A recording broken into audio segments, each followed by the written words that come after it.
Just waiting on people to come in, and then we'll get started and we'll learn about carbon credits, nature markets, biodiversity offsets, Australian carbon credit units. So much stuff. So yeah, it'll be about 3.5 minutes before we get going. We'll let it run right through.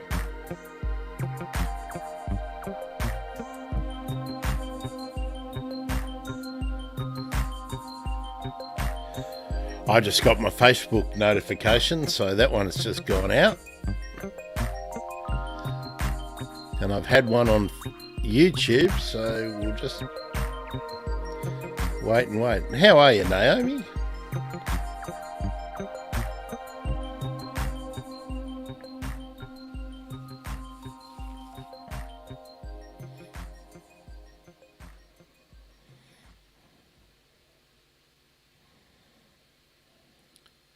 And that'll loop again, and we'll get the feeding the ducks again. Oh, boom, boom, boom.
G'day, bird nerds.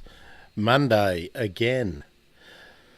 I'm Grant. I'm a bird nerd. This is the Bird Emergency. What we're going to do today is a little bit like what we did over the Christmas New Year period.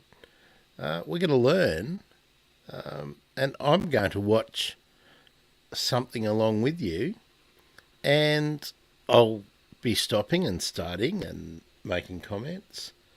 But what we're going to learn about is the nature of carbon credits, Australian carbon credit units, the proposed safety mechanism credit, nature markets, and think and talk about some of the issues like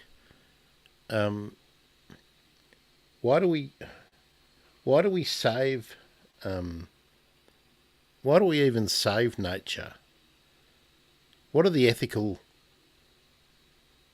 reasons for doing it? And then why don't we do it properly? I'll expand a bit on that probably as we get going through this.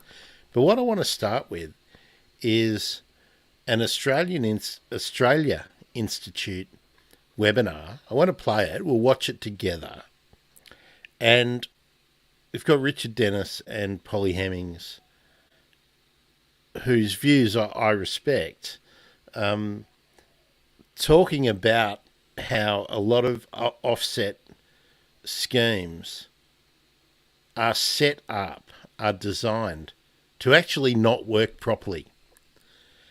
And what got me thinking about this and why I chose it for today was because Polly Hemmings has had a Twitter interaction with Hugh Possingham. And I've got great respect for both of them, and they're a little bit far apart on their stance with this. And we'll have a look at the tweets and some of the Climate Council and Australian Conservation Foundation papers, or position papers, or briefing papers. But first, let's go through the webinar. And I haven't watched the entirety of this, so we're going to be learning it together. So here it comes up. I will actually, which one? I'll pop myself down here for most of the time. And as you come in, feel free to raise a question. Jump in, and we'll take it from there. So let's get started. G'day everyone, I'm Ebony Bennett, Deputy Director at the Australia Institute, and welcome to our webinar series. Today I want to begin by acknowledging the traditional owners of the land on which we all live and work. It's Ngunnawal and Ngambri country, and I pay my respects to elders past and present. Sovereignty was never ceded, and this always was and always will be Aboriginal land. As you will know, if you've joined us before, the Australia Institute aims to do these webinars at least weekly, but sometimes those timings do differ. So head on over to our website, australiainstitute.org.au, to find some of our upcoming webinars. Next week will be our final pole position for the year with Murpharoo and Pete Lewis. And we've got a special webinar coming up on the 1st of December that we're doing as part of the Nordic Talks podcast series. That's going to be on basically where Australia's education system is up to a decade after Gonski and what...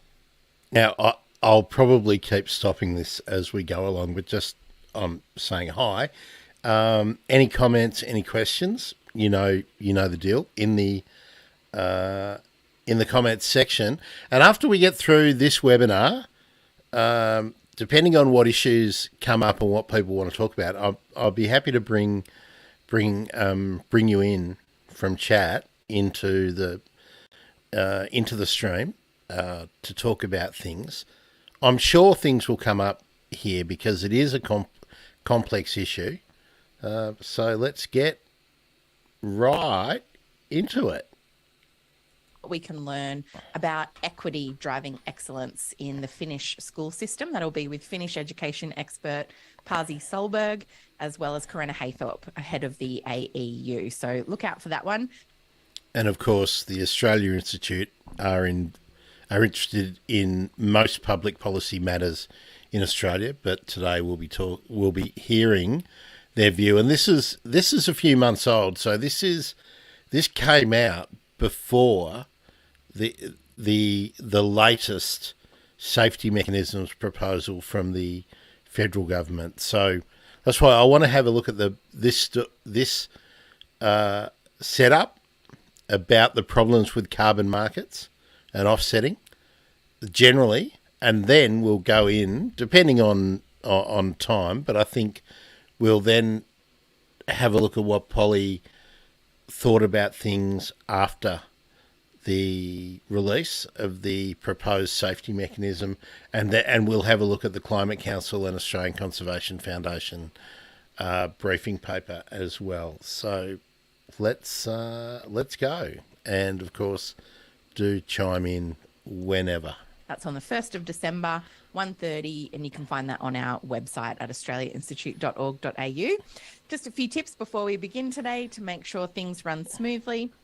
If you hover over the bottom of your screen, you should be able to see a Q&A box where you can type in questions for our panel today. You should also be able to upvote other people's questions and make comments. Of course, you can't do that because we're not watching it live. On topic in the chat, or we'll boot you out. We don't do it often, but we will if we have to. And lastly, a reminder that this is being recorded. It'll go up on australiainstitute.tv later today. That's our YouTube channel. And we're hoping to turn it into a podcast next week. If you have to duck out for any reason, you can catch up with it there. So basically, you might have missed it at the time, given all the news that's been around, especially given how many climate and environment announcements that we've had in the second half of this year.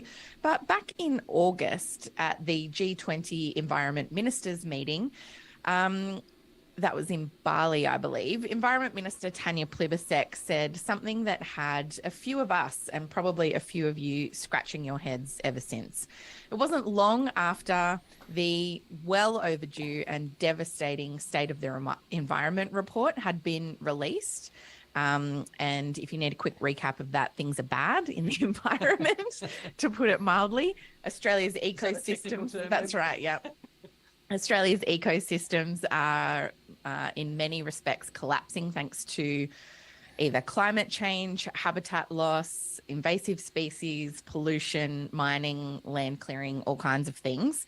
And to world leaders, Minister Plibersek suggested that Australia could potentially reverse this environmental crisis and the same crisis being faced by other countries by creating what she called a green Wall Street, or a trusted global financial hub where the world comes to invest in environmental protection and restoration.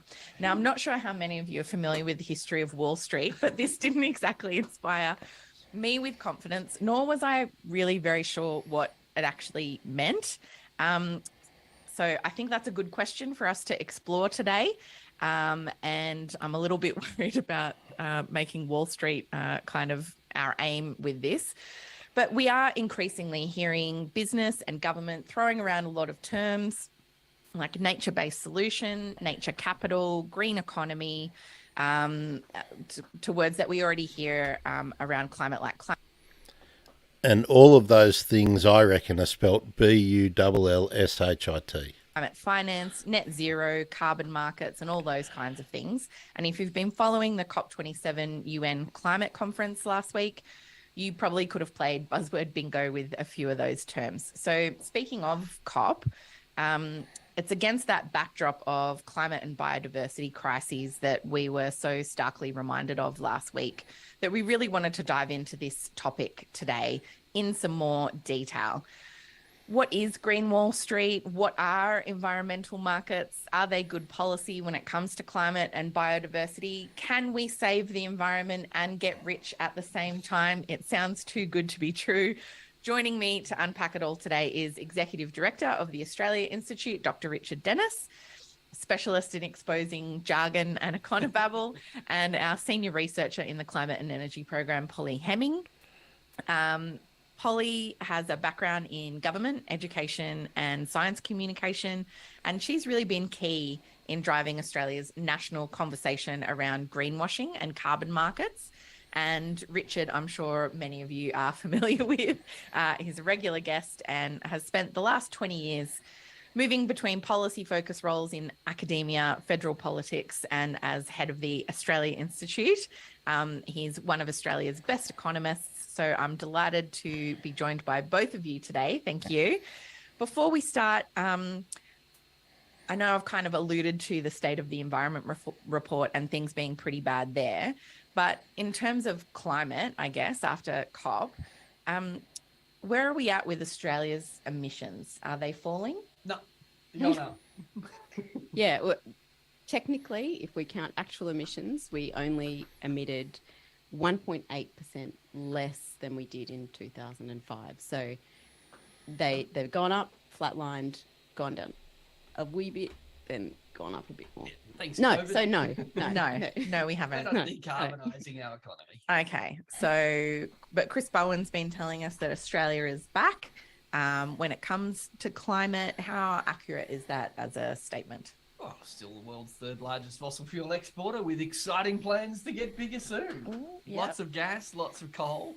Look, we're transitioning our energy market. Old coal-fired power stations are falling over through old age, which is great. We're replacing them with renewables, but we're doubling down on coal and gas, and that's what's going to drive our emissions up, the resources sector. Well, not just doubling down on it, also continuing to subsidise it with, $11 billion in the last financial year. So, yeah, you're right, decarbonising electricity, but transport emissions going up, mining emissions. So, sorry if I'm going to be the Sam Cedar of this live stream. Stop, pause. But I don't think people are really that aware of how much subsidy goes to fossil fuel businesses and the consumers of fossil fuel, which seems ridiculous based on how profitable they are. But, so just said $11 billion. So Emissions going up, emissions from gas for export going up. And still logging native forests in Tasmania. Bob Brown arrested, for trying to stop native forest logging, while we're saying we're trying to create a market for nature. Okay, so that's a nice picture of kind of where things are at the moment, and sounds like still not really great when it comes to reducing emissions.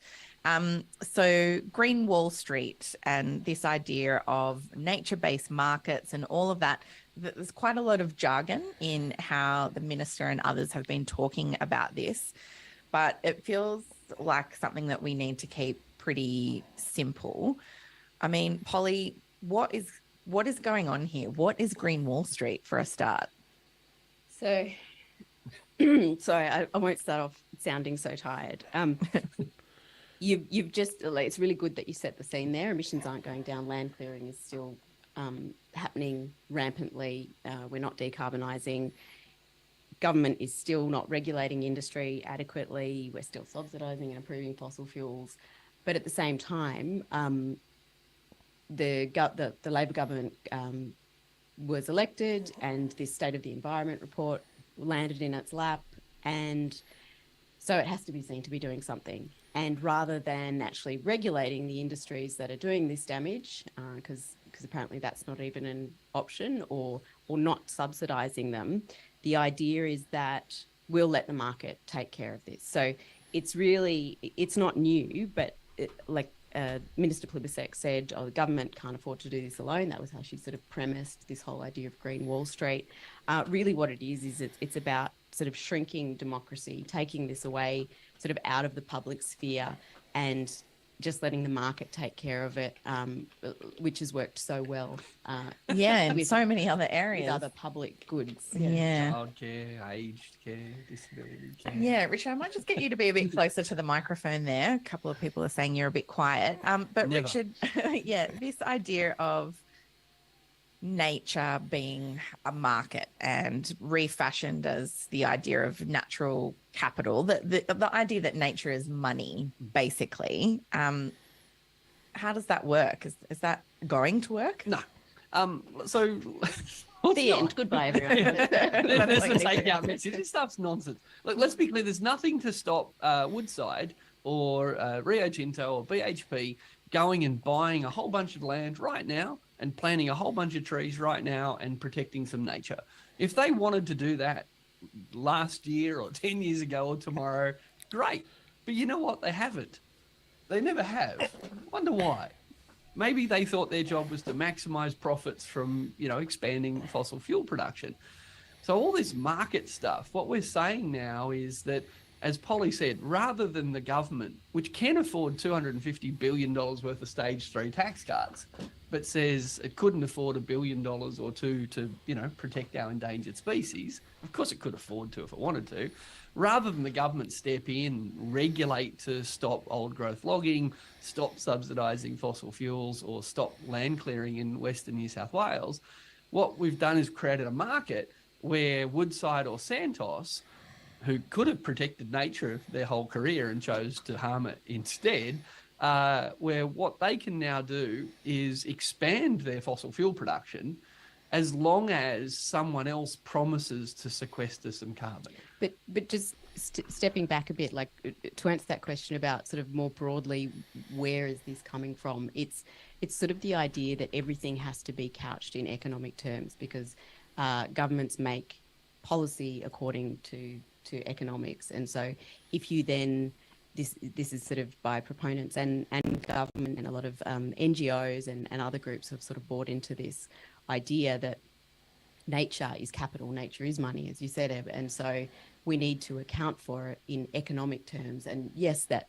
the markets come into that, but it's bigger than that. We do talk about natural capital and climate finance and stuff. And the idea is that it's investable and it can make a profit at the same time as sort of saving us environmentally. So it's a broader kind of narrative, and markets are one part of that.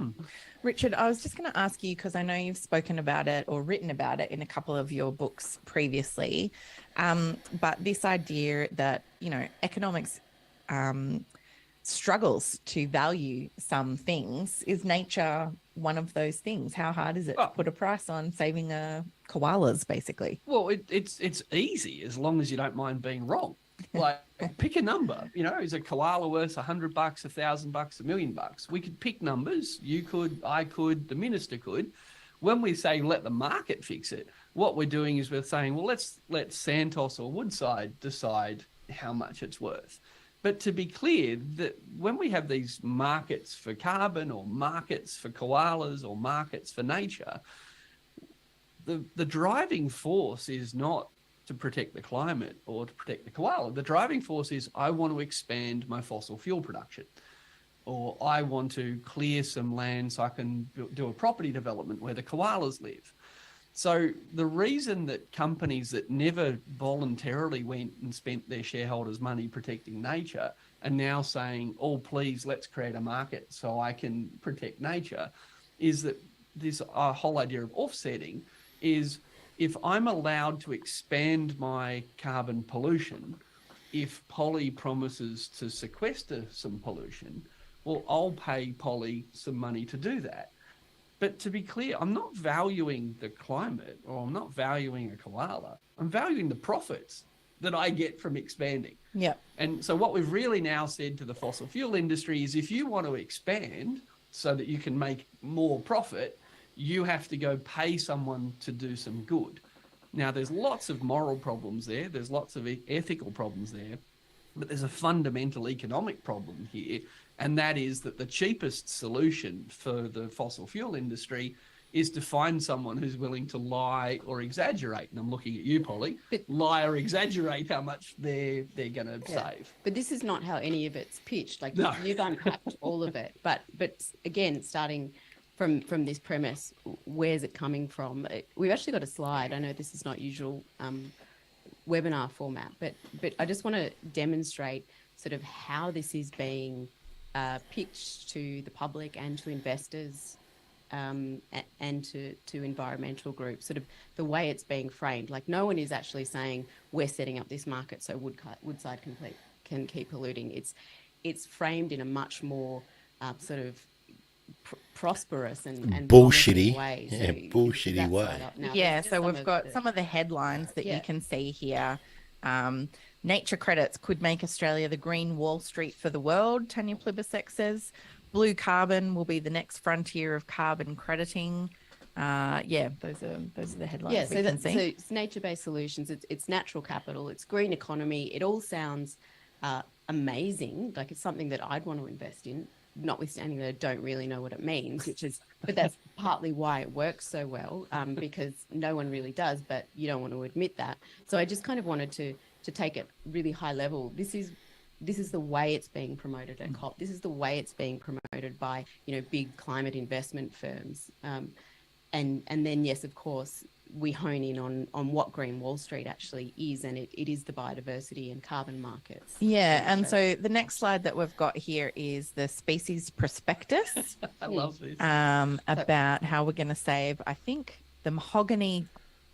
I'll just stop there too, because see how they've got threatened species prospectus there, and the bird in the slide is a race of a species, not even a species, but that's just nitpicking. But the habitat for that particular bird, the helmeted honeyeater in Victoria, and it's really limited in its distribution, is not being adequately saved, even though there is a captive breeding program, dedicated ranges as reserves specifically for it.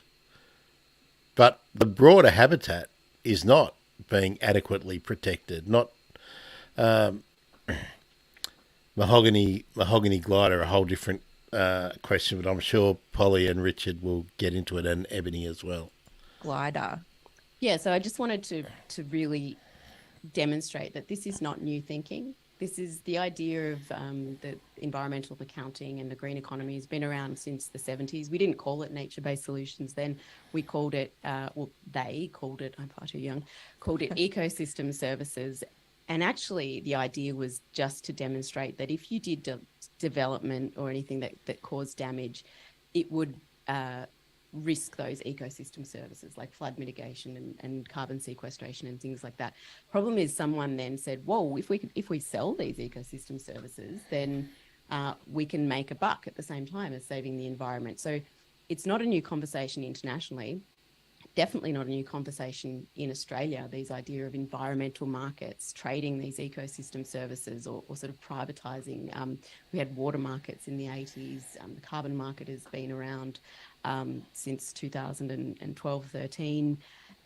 Productivity Commission wrote a report in 2002 called Environmental Services and Environmental Markets. Then I wanted to get to this gem, which this isn't even the sophistication of a market. In 2000, I think 17 or 18, the coalition said, we'll just put out a prospectus called a threatened species prospectus, and it's an innovative new funding model. We'll just invite people to give us money for the environment. And that's what you can find that prospectus online. That's what that is. It's basically just saying, not we can't afford to spend money on the environment, but we're not going to. And so we need people to partner with us to save the mahogany glider or all these other things. So it's absolutely not a new idea. And the reason why I guess I wanted to have that slide showing how this is all pitched is because it's pitched as these markets are nascent, or this could save the world. It hasn't been given a chance. It's just too young, which is fundamentally not true, in the same way that carbon capture and storage proponents always say, if it's given a chance, if it scales up, it could work. It's been given a chance, and fundamentally it hasn't worked. So what is new here is that we have a whole lot of people in the finance sector realizing they could make a lot of money. Government doesn't want to keep funding environment, so it's great for them to promote it. But you also have environmental groups thinking that what I see as the biggest trap is that economics is the only viable language. Like, that's the language of power. So we have to speak the language of power ultimately every time they lose, though. And of course, the urge. sorry to interrupt Polly again there, but that's one of the things that I always come back to when I I like to step outside the environment. The economic argument for protecting the environment. It's why I always ask, and no one ever really answers. Who owns the wildlife? Like, if we talk about that helmeted honeyeater, who owns it? Do the indigenous traditional owners of the land own it? Do private landowners, where it strays onto private land, own it? Does the government of Victoria own it? Do the people of Australia own it? Is it an asset, a national asset? Is it an asset owned by the world? Nobody ever really comes up with an answer that covers everything about benefits, about who can determine what to do with it, whether you can sell it. Can you transfer ownership of a wild creature? When is it no longer wild? Anyway, these are all big questions. But tied into it is there's always an assumption that we need to protect nature, but nobody ever says why. And I want to draw down on that over the coming weeks and months, really pull those ethical and philosophical questions apart, because I think we have certain assumptions whenever we say we must protect things. I know I get tied into it. And now, because we're just assuming that economics is the most important thing, we're all jumping into accepting the language, as Polly was just noting, that we are just accepting the playing field. We're accepting the parameters of the discussion. So let's see where Polly and Richard and Ebony take this. Agency has now increased. You have so many problems: climate, biodiversity, Indigenous livelihoods. Wouldn't it be great if we had this solution that can solve all those problems at once? And lo and behold, nature-based solutions and natural capital are the way to do that. And Richard, I mean, you've already touched a little bit on the limitations of that kind of an approach, but I don't think we've got it in the slide. We've got a separate one coming up. But Polly, you tweeted about it, this idea that a developer could kind of log koala or sugar glider habitat in one area, but then offset by paying $600 to save a koala somewhere else, and somehow that and evens that's out. literally what we're doing. We're saying it's okay to do harm, whether it's to the atmosphere or to a species or to a habitat. It's okay to do harm as long as someone else does some good. So, we've got, as Polly said, this sort of bizarre idea of a nature market. Well, let's put it slightly different. Let's say we wanted to have a community market, right? We wanted to improve the community in Australia. So, Eb, you were going to harm some part of the Australian I'm going to community. go out and start bar fight. More harm, I should say. More bar fights. And as long as Polly promises to not start any bar fights, we'll call it even. Yep. This is an avoided violence credit. An avoided violence credit for the practitioners out there. I can actually see the so-called aggregators getting excited about this idea.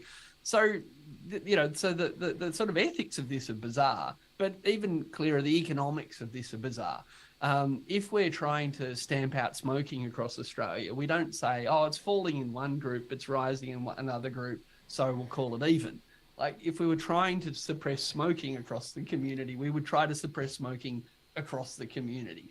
The economics of this are bizarre, and the idea that when we already know that we already have a shortage of koala habitat, that we would let a property developer destroy some of what remains of our koala habitat as long as someone else promises to plant some trees and hopefully over time the koalas will hang out in them.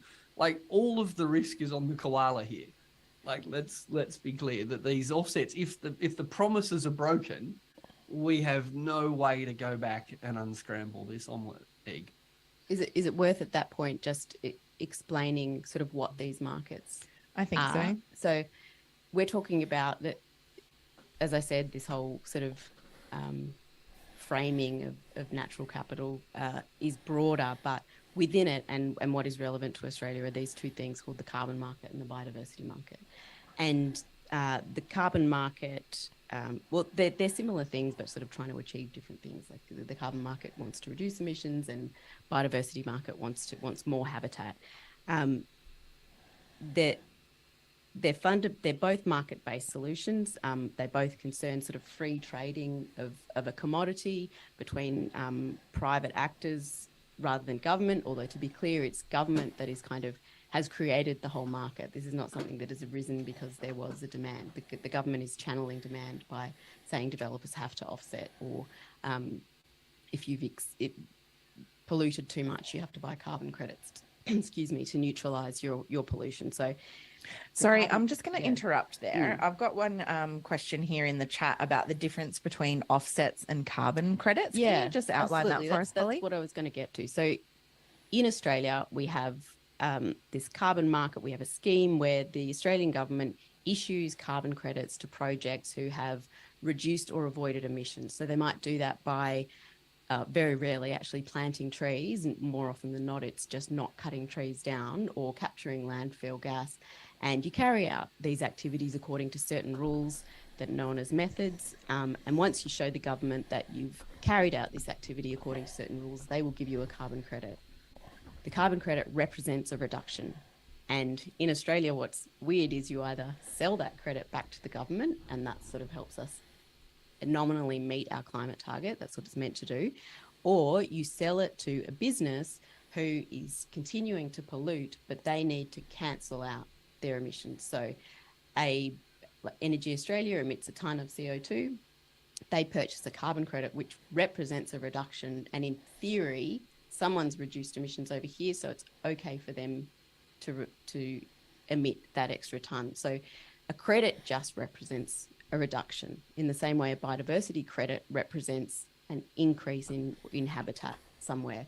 The credit itself is not the problem, it's what it's used for. And when you start sort of talking about people making profits from them, that's when these things start to get rorted. So yeah, the credit just represents that activity has taken place.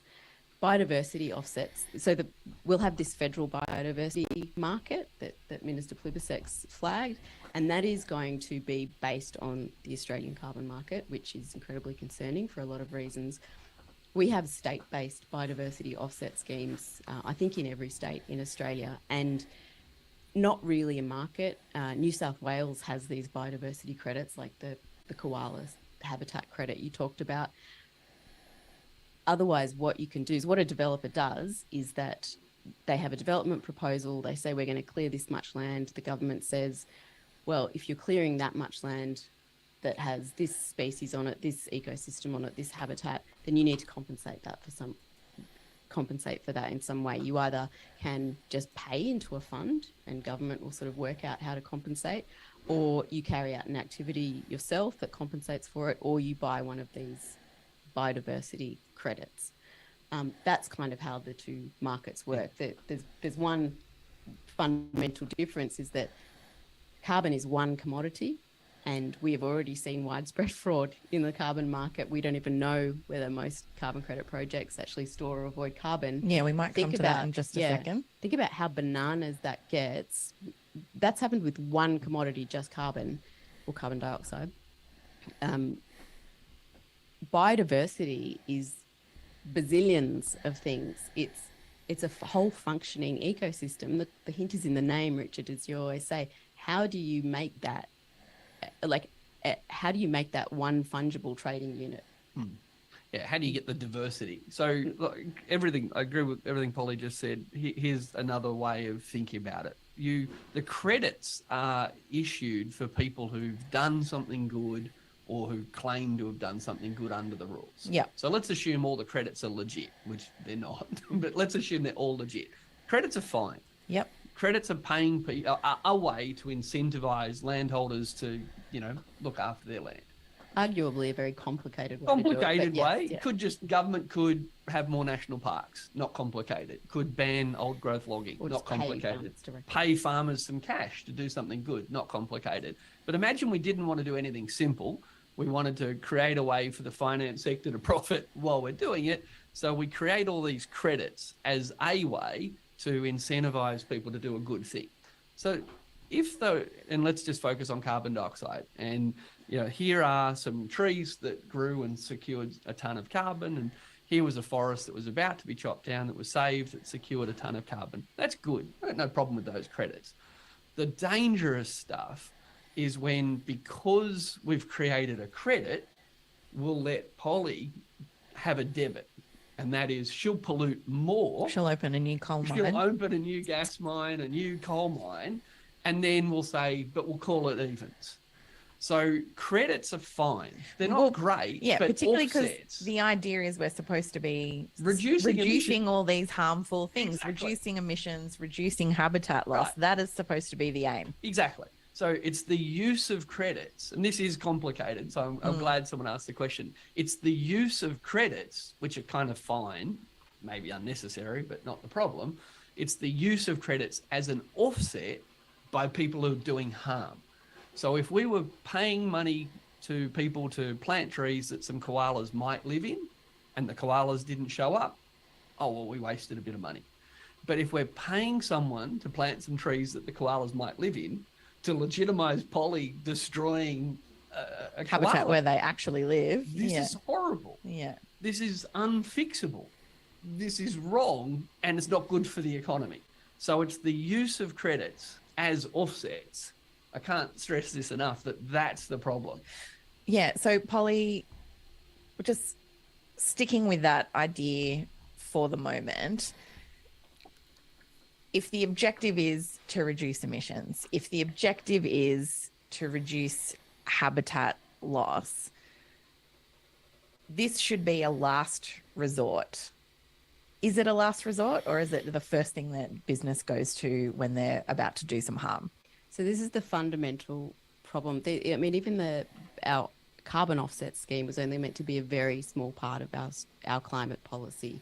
And the idea is with any kind of offsetting, you have this avoid, reduce sort of hierarchy where you meant to avoid the damage in the first place, do everything you can to minimize harm, and then offsetting of any kind is as a last resort. Of course, that is not how it's happening. We are having Woodside's gas developments approved in WA, that's by the state government or the EPA, because they are proposing offsetting a small amount of their emissions. And that's the other thing that Richard was I think getting to, is that even if these credits did represent what they're supposed to, some habitat restoration or avoidance, which is a problem that I'll talk about, but not all developments have to offset their damage. Not all big gas projects have to offset all their emissions. You can make a claim of being carbon neutral gas company because you've offset your offices. So even if these credits were legitimate, no one is proposing offsetting the entirety of the damage that they're causing. So you just offset a fraction and the result is still more emissions or more clearing. That's kind of the problem. They're now being used to justify worsening things, not we've done everything we can. And not only do we have this crediting scheme, but we also have government throwing a whole lot of money to environmental restoration and resourcing it and policy alignment there. This is our only climate policy. Literally, carbon credits are pretty much the linchpin of our climate policy. And that brings me to our last slide and some of the problems that have been identified with the integrity of this market in particular. Let me just bring this slide up again if I can. Still up the prospectus. The prospectus Yeah, it's a is cracker. fantastic. But Polly, can you tell us about some of the integrity questions that are now being raised and the review that's underway at the moment? Yeah. And this slide is really to show sort of the flip side to all those really promising, alluring headlines about, natural capital is a boom industry or whatever. For every one of those headlines, there's another headline that says, land clearing has tripled in New South Wales over the last decade. 22 football fields worth of clearing happened in Queensland in 1 year alone. And so the environment, this is why I'm glad you had sort of that upfront. I'm glad you had that slide up front, because we can see with our eyes, like, the evidence is emissions aren't reducing, land clearing is increasing, where our ecosystems are collapsing. We have that evidence, and we also are seeing manifest problems with these markets or these schemes. So the Emissions Reduction Fund has failed to reduce emissions. There's evidence that it's increasing emissions. It only ever generated 117 million tonnes roughly of emissions reduction anyway, which is less than a third of Australia's emissions just for 1 year. It's currently under review. Its governance is under review, yet we're forging ahead with a whole new federal biodiversity market off the back of that. State schemes have failed. Auditor Generals have carried out reports. Like, they've just been a manifest failure, and offsetting never either reduces emissions or increases habitat. It only ever, best case, maintains sort of flatlining or maintains decline. And there's a lot of academics who've written about biodiversity offsetting and how the entire model is flawed, because it only ever maintains decline. So we're just going to go to questions from the audience very shortly. But Richard, if we wanted to do better, what are some alternatives that we could do? Well, look, I mean, the problem is we're letting the econobabble of carbon markets and biodiversity markets conceal simple truths. If we wanted to reduce emissions in Australia, this is a giant if we wanted to reduce emissions in Australia, we should stop approving things that would cause emissions to go up.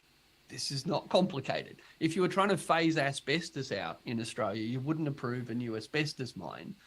And you certainly wouldn't approve a new asbestos mine as long as someone built a mask factory. Yeah. Right? This is crazy stuff. So if we wanted to reduce emissions, we should stop approving things that will increase emissions. We should stop subsidies to things that increase emissions. We subsidise fossil fuel extraction, we subsidise fossil fuel use, and we subsidise native forest logging. And then if we stopped approving new things and we stopped subsidising harmful things, we should then use the power of regulation to stop people who are still clearing land that we don't want cleared. We don't actually have to pay people to tell them to not clear land. We can actually tell them to not clear land. Yeah. Now, we might want to pay compensation. We might want to pay them to spend money to really make their land conducive to restoration. But again, there's all these simple things we could do.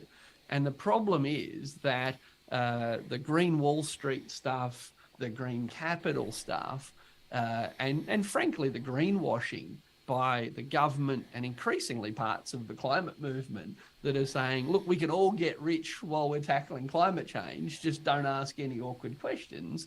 All of this sort of new narrative, new language is just concealing simple analysis of what's taking place. So if we wanted to reduce emissions, we could do what Europe's doing, indeed what large parts of America are doing. We could be investing. I just want to butt in there for a minute, because when you create a market in between the problem and a proposed solution, it gets accepted because it's not the government, right? It's this new businesses, organisations, institutions that can benefit from doing something that is a responsibility of government. Nobody wants to be told what to do, but if you dress it up into a new activity that people can profit from, it gets done. But it makes the whole process less efficient because you've jammed something in between that doesn't need to be there. especially when you economise a conservation measure. So Richard was right on point there, but I just want to push that a little bit more, that these businesses and NGOs and everything which are advising people on how to do better, they actually in a way don't need to exist. The governments everywhere have the power to go, don't do it, stop. And of course there might be an element of compensation there, but that will need to be paid in some form in most countries, certainly based on the British tradition, and I'm pretty sure in the US it would be the same.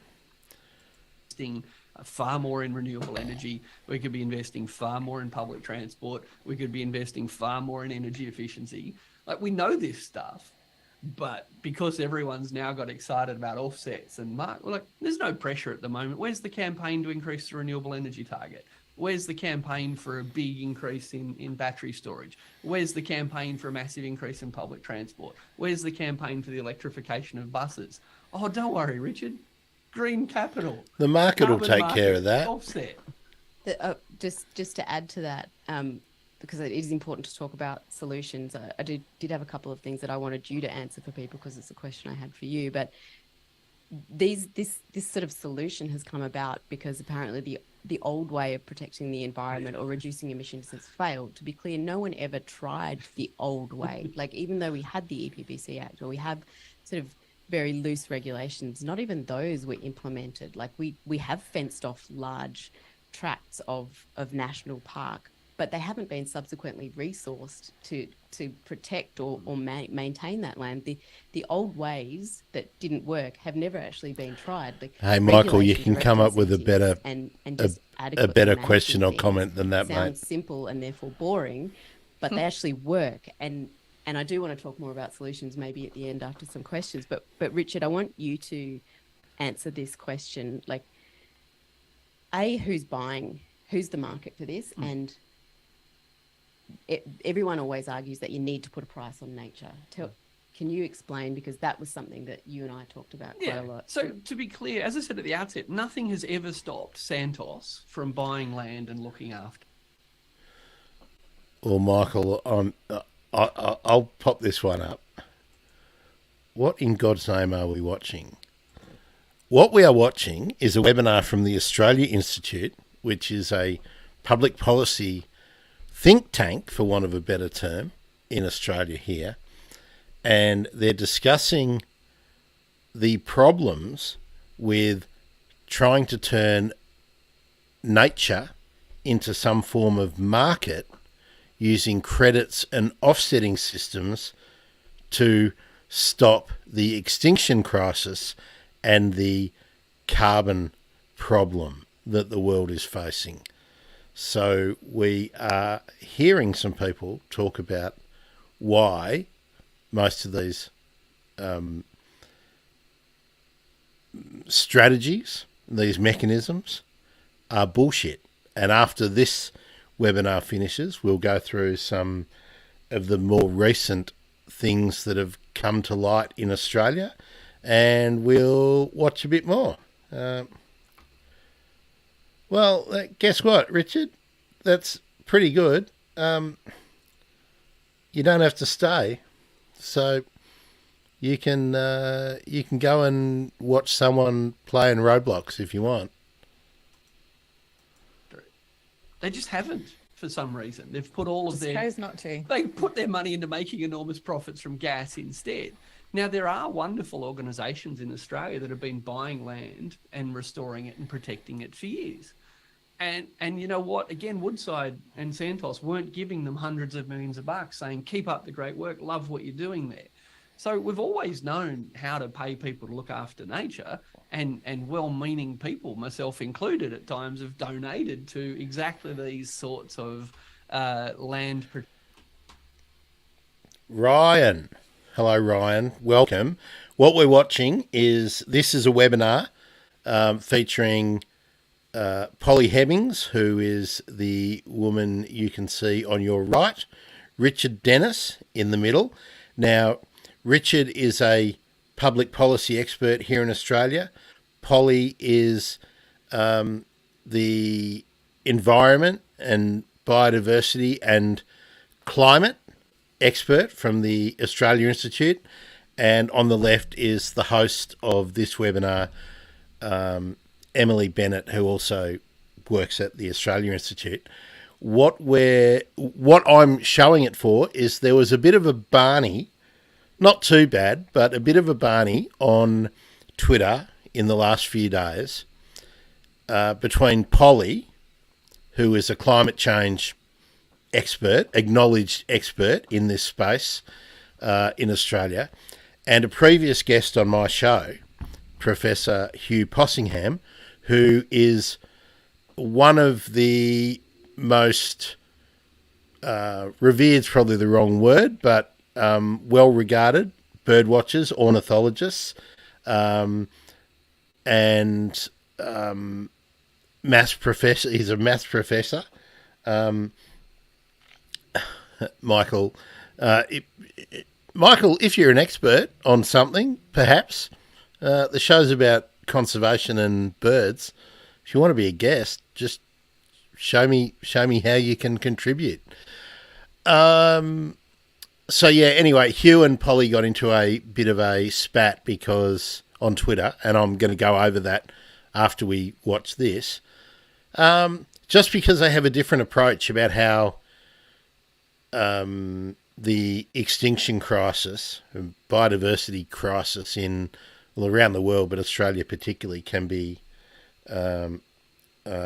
handled. Oh, Michael, can I? Jeez, that's why Twitch is such a waste of space. Protection funds that literally buy land. Who's buying all the offsets are people that want to do some harm, and they're not doing it just for PR reasons. They're doing it because the law now says, we've created these markets, it's okay to expand my harm because I bought an offset. So the reason that money is flooding into this nature capital market stuff, the reason the money is now flooding in is not some upwelling of, now it's finally time to, plant some trees. It's, I just got to spend a little bit of money doing this and I can make a lot of money doing that.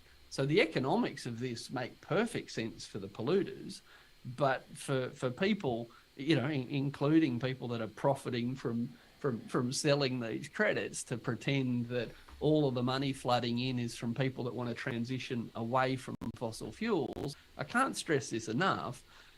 You won't have a growing market for carbon credits. You won't have a growing demand for carbon credits if you don't have growing emissions. If we were transitioning away from fossil fuels, we'd be predicting the carbon market would collapse. Yeah. The reason we're predicting all this growth in demand for carbon credits is because we're predicting enormous amounts of new sources of pollution. And sorry, just one last thing. We've got this, the next year, the government will introduce its so-called safeguards mechanism, which is the only climate policy this government has proposed, and is built entirely around the idea that it's okay for new coal and new gas to open as long as there's some new offsets. And this is got nothing to do with good economic design and policy. It's just a good political solution to a government that's got some climate ambition that doesn't want to upset the gas industry. Well, how about we kind of make everybody happy through offsets? I'm going to go to questions from the audience now. Thank you very much for all of your questions. Chloe Mason asks, does the minister's hype about green capital come from a department hollowed out over the last decade by serving a neoliberal government? No, I know Chloe. Richard's written a lot about neoliberalism, but I'll put that to both of you. Yes. I mean that. Yes. I mean, I think it goes back, but before the coalition. To be clear, I think it's never been a priority. Even things like what I referred to, the national reserve system, which sounds great. You protect a whole lot of land, but not adequately resourcing it. But yes, of course, that was one of the things I was going to mention as solutions, is that the entire public service has been completely hollowed out. So you don't have anyone administering these programs. You don't have anyone even helping Indigenous rangers. Someone was saying to me the other day, they can't find anyone in the department to help them fill out a contract. Like, you need to restaff your entire department, climate and environment, so you can administer programs adequately. Stop getting consultants who are going to say what you're going to do anyway, but also have actual expertise and content knowledge within those departments. I think it's a really good point. Yeah, and I'll go further. Not just hollowed out, but corrupted. When the Australia Institute put out research questioning the integrity of a lot of these credits, right? So people promising to chop down trees that were never going to chop them down, getting paid a lot of money to do nothing. When we first made these revelations, the regulator, the clean energy regulator, actually had a go at us. They didn't say, oh, wow, okay, better have a close look at that. Thank you for doing our job for us. Let's get to the bottom of this. From a regulator, flat denial. Similarly, when some of the companies who were getting paid for the credits went, you know what, we're getting paid too much, the regulator said, no, they're not. No, they're not. That's fine. Everything's working fine. So, yeah, not only have we got a hollowed out public service, there are parts of the public service that are actually running full cover for this greenwash, full denial. And then, of course, we've got the revolving door of people leaving the public service, leaving the regulator, and now working for the so-called, green groups that are out there spruiking this stuff, who used to be, the regulator who was supposed to be on top of this. So there's enormous governance problems here. Actually, that's a really good point. I think the mandate has also been changed as well. So if you look at something like the Clean Energy Regulator, it invites industry to help it co-design carbon credit methods. And the Department of Environment previously used to enter into, I'm sure that's where that prospectus came from, but enter into partnerships and co-design. And so it's not as if we have sort of a skeleton public service that's still trying to do it best it can. The mandate is changed as well. So it's to serve industry or turn a blind eye or invite industry on what best environmental policy is. The next question that I've got is from Brad Kilstra Schoen. I hope I've pronounced that correctly, Brad. Sorry if I haven't. Who says, Richard says credits are fine, sort of, but it's the use of credits as an offset that is the issue. However, isn't having a market for credits an integral part of having the credits in the first place, he asks. Credits without an offset market would be worth nothing and be of no value. Is that correct? Or does the government have a fund to pay for credits which aren't used to offset anything? No, great question. So the credits that we've had to date have nearly all been purchased by the government through the so-called emission reduction fund. So you're spot on. Without a polluter who wants to pay for some greenwashing, why would anyone buy the credits? And the answer is because we had a Commonwealth fund that set up a payment mechanism for them. Now, when I said credits are fine, sort of, as Polly said, there's shorter routes to victory here. We could have taken that same emission reduction fund and gone and bought some land and planted some trees on it ourselves. How are you, Stormy? We could have taken that money and gone and paid farmers to just do some good things, and like any grant program, then check that they did it. But instead of doing the simple stuff, we used the emission reduction fund to create a kind of credit system to incentivize all this action. And that's why I said they're fine, sort of. But when it was the government paying for these credits, they might have wasted some money. But as long as something got sequestered, as long as something good happened, then no harm was done, even if some money was wasted. But the minute you create the market where it's the polluter that's creating the demand, the polluter that's paying for the offset, if we know that Santos is going to increase emissions by a tonne, and we know they bought a tonne of credits that was probably only worth a kilogram, then we just caused more climate change. So when the government was overpaying for the credits, we were wasting money.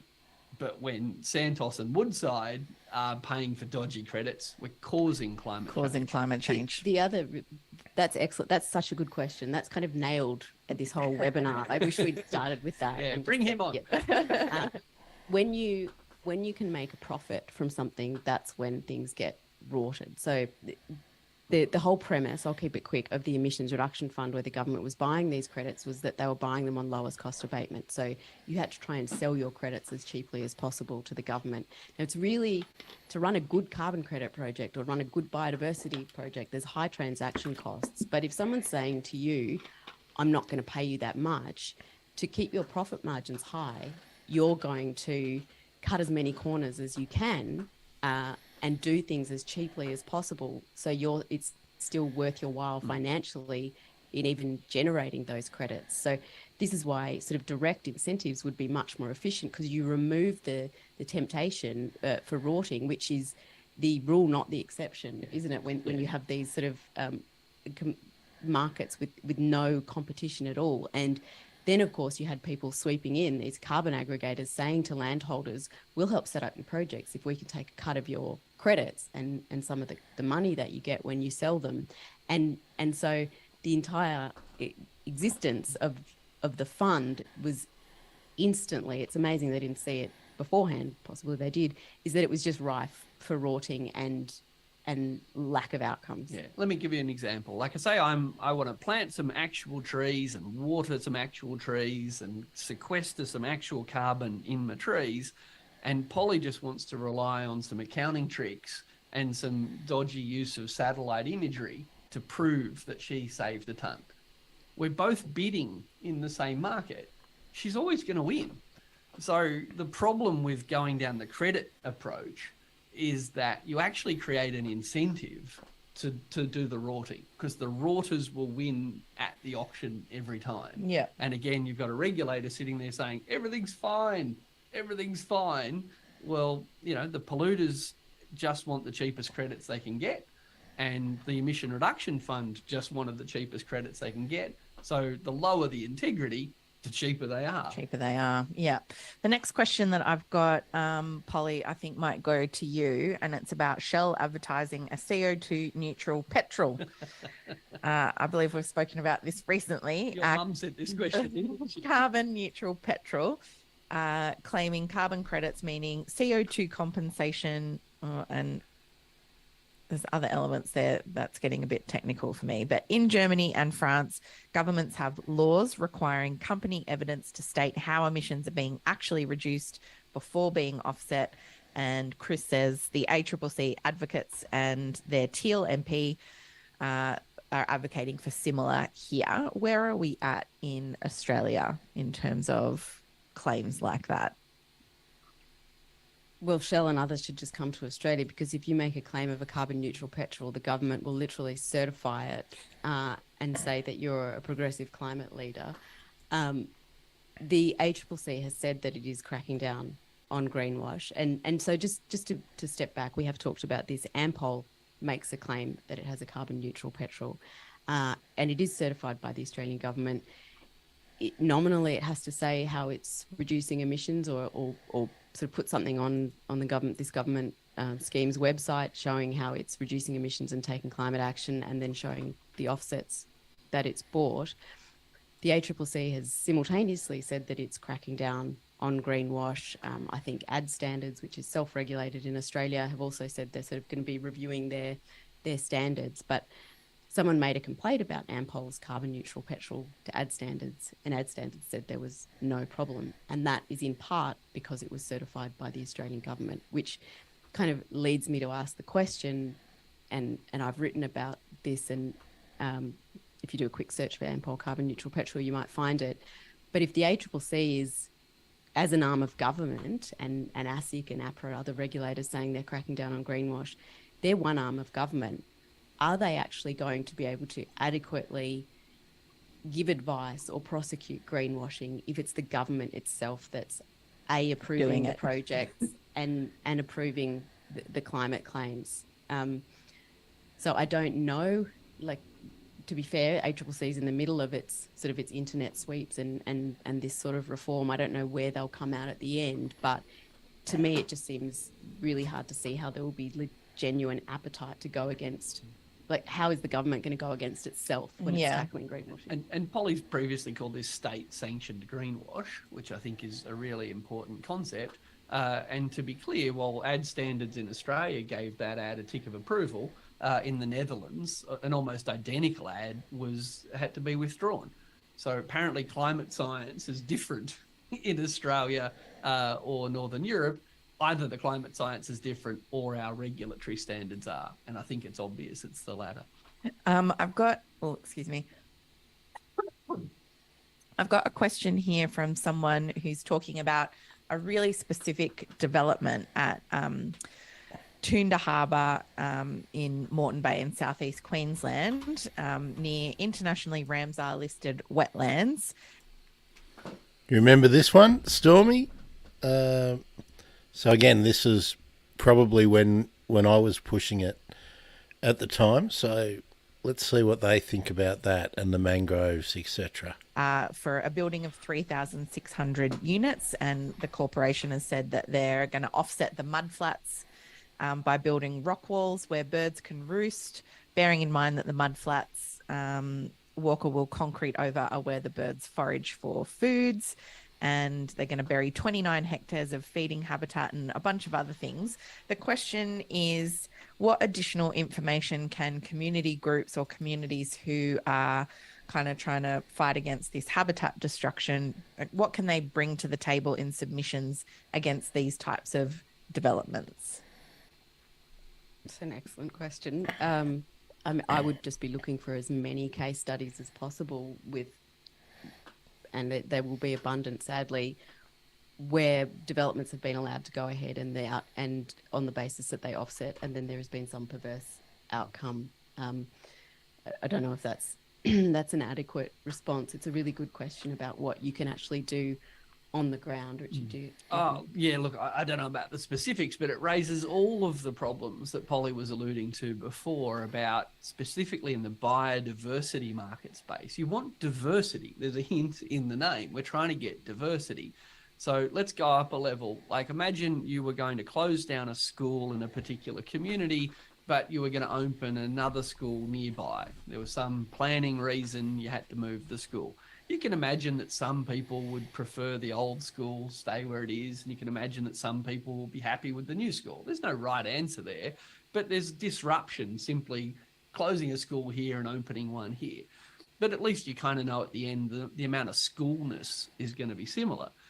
We're talking here about biodiversity. We're going to concrete over a part of the country and say, don't worry, I'm going to make some niceness over here. Have you talked to the birds about it? Oh, they'll be fine.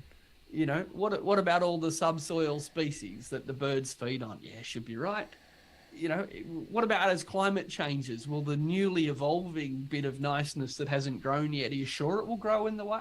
Pretty much. Yeah. So the whole idea that we can kind of destroy a part of a wilderness area or a valuable piece of ecology because we're going to fix up another bit is based on the idea that a cafe closing and a cafe opening are fine. A school closing and a school opening is fine. But ecosystems don't work like that. It's not economics. And actually, this is a good point. Like, you could, so for biodiversity credits, did you say that was in Queensland? Yes, I don't know if Queensland. They have credits. It might just be offsetting. But you can have a biodiversity credit that has a floor price, and I think they do in New South Wales. And you can say, right, koalas or whatever that bird was, I'm sorry, I've forgotten, like, is $1 bazillion.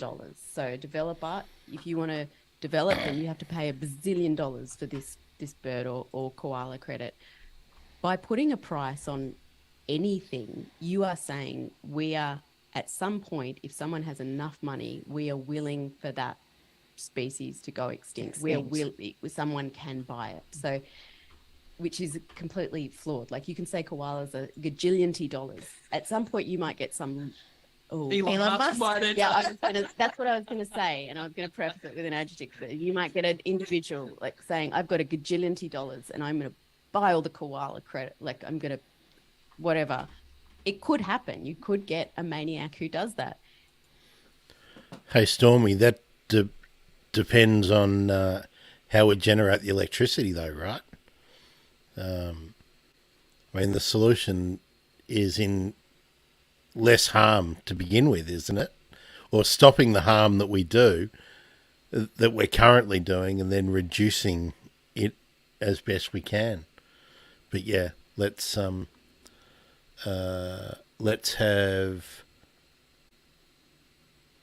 renewable electricity generation where possible. But look at the mess they've just made with Snowy Hydro 2.0.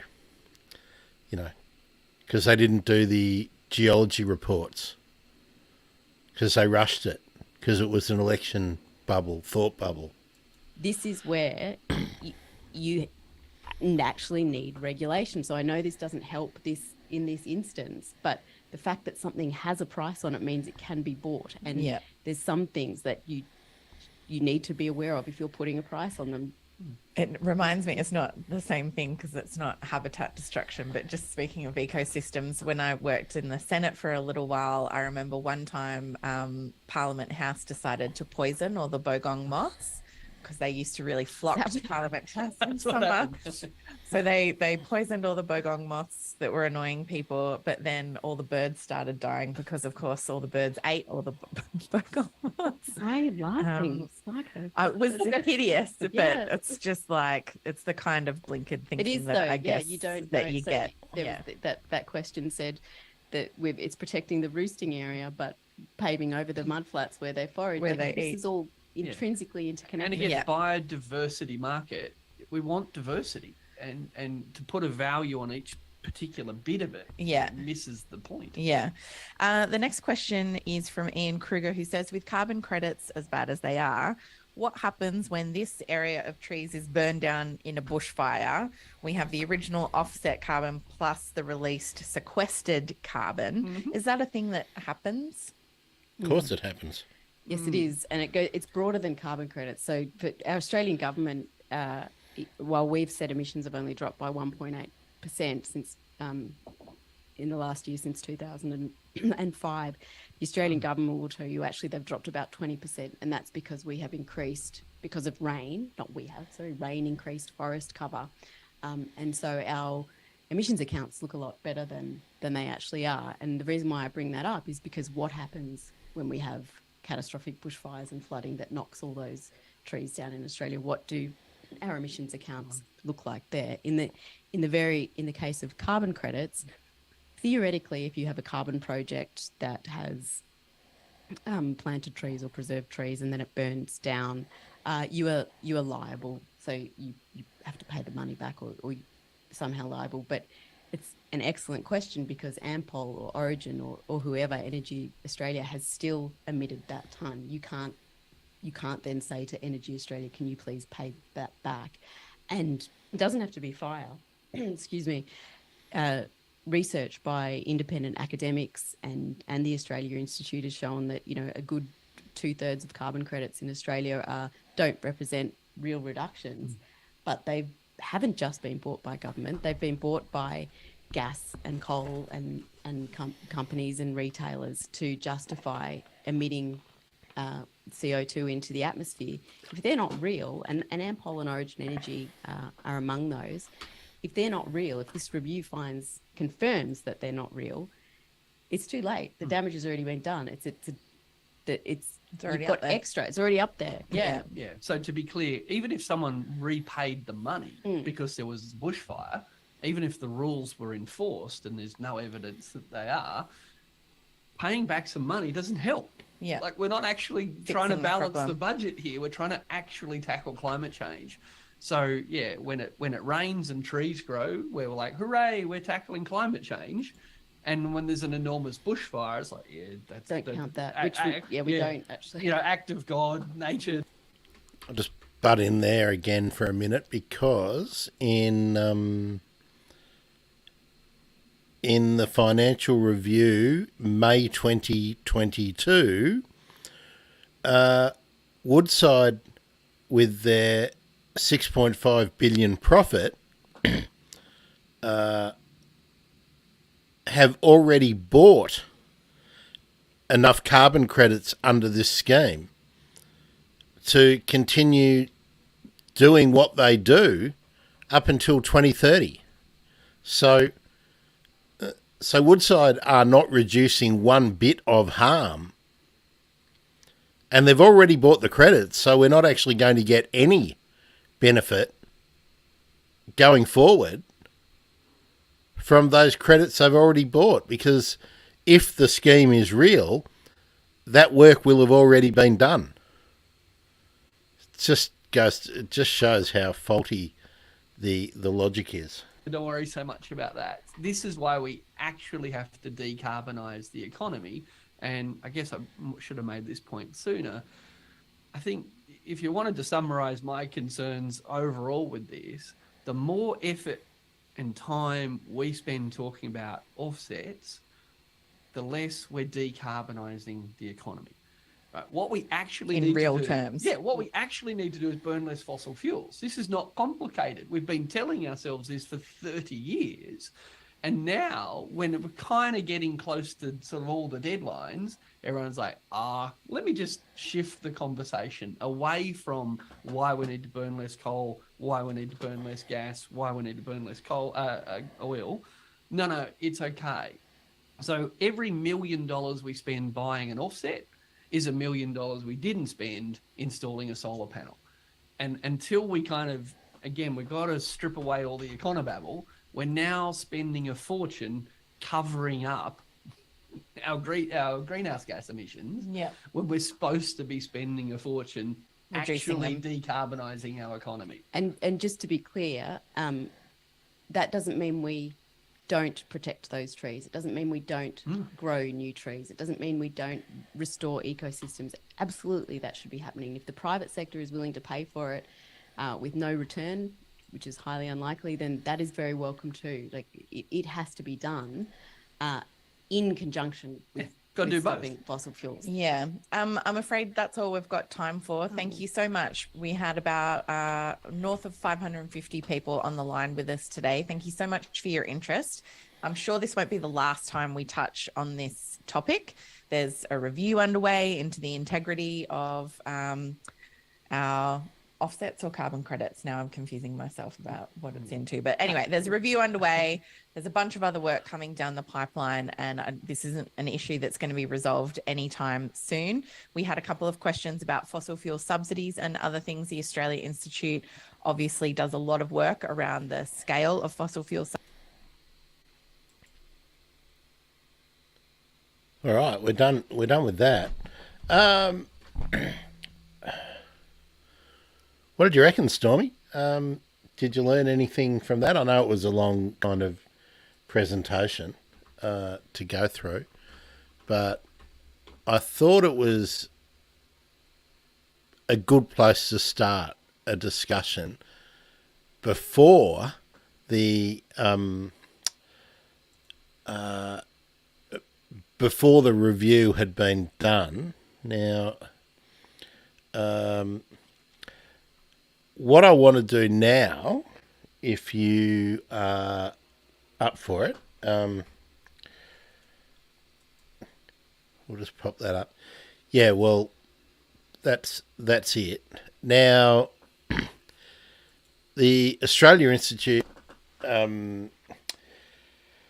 hosted a climate integrity summit just a matter of a few weeks ago, I think.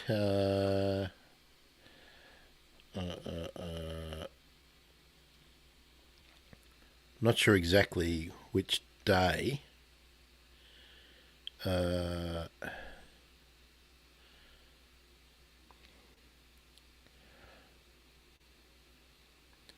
I can't see exactly which day this was, but this is a speech that Polly gave in the last few weeks to the Climate Integrity Summit.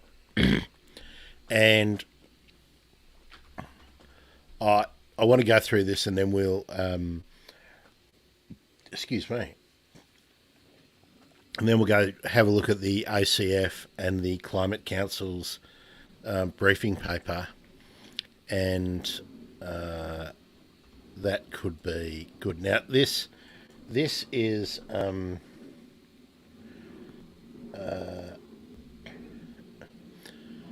so this is sort of more an update, but again, Polly's really good at pointing out the problems. So we'll get into that, and then hopefully we can have a bit more of a discussion. Pop this up.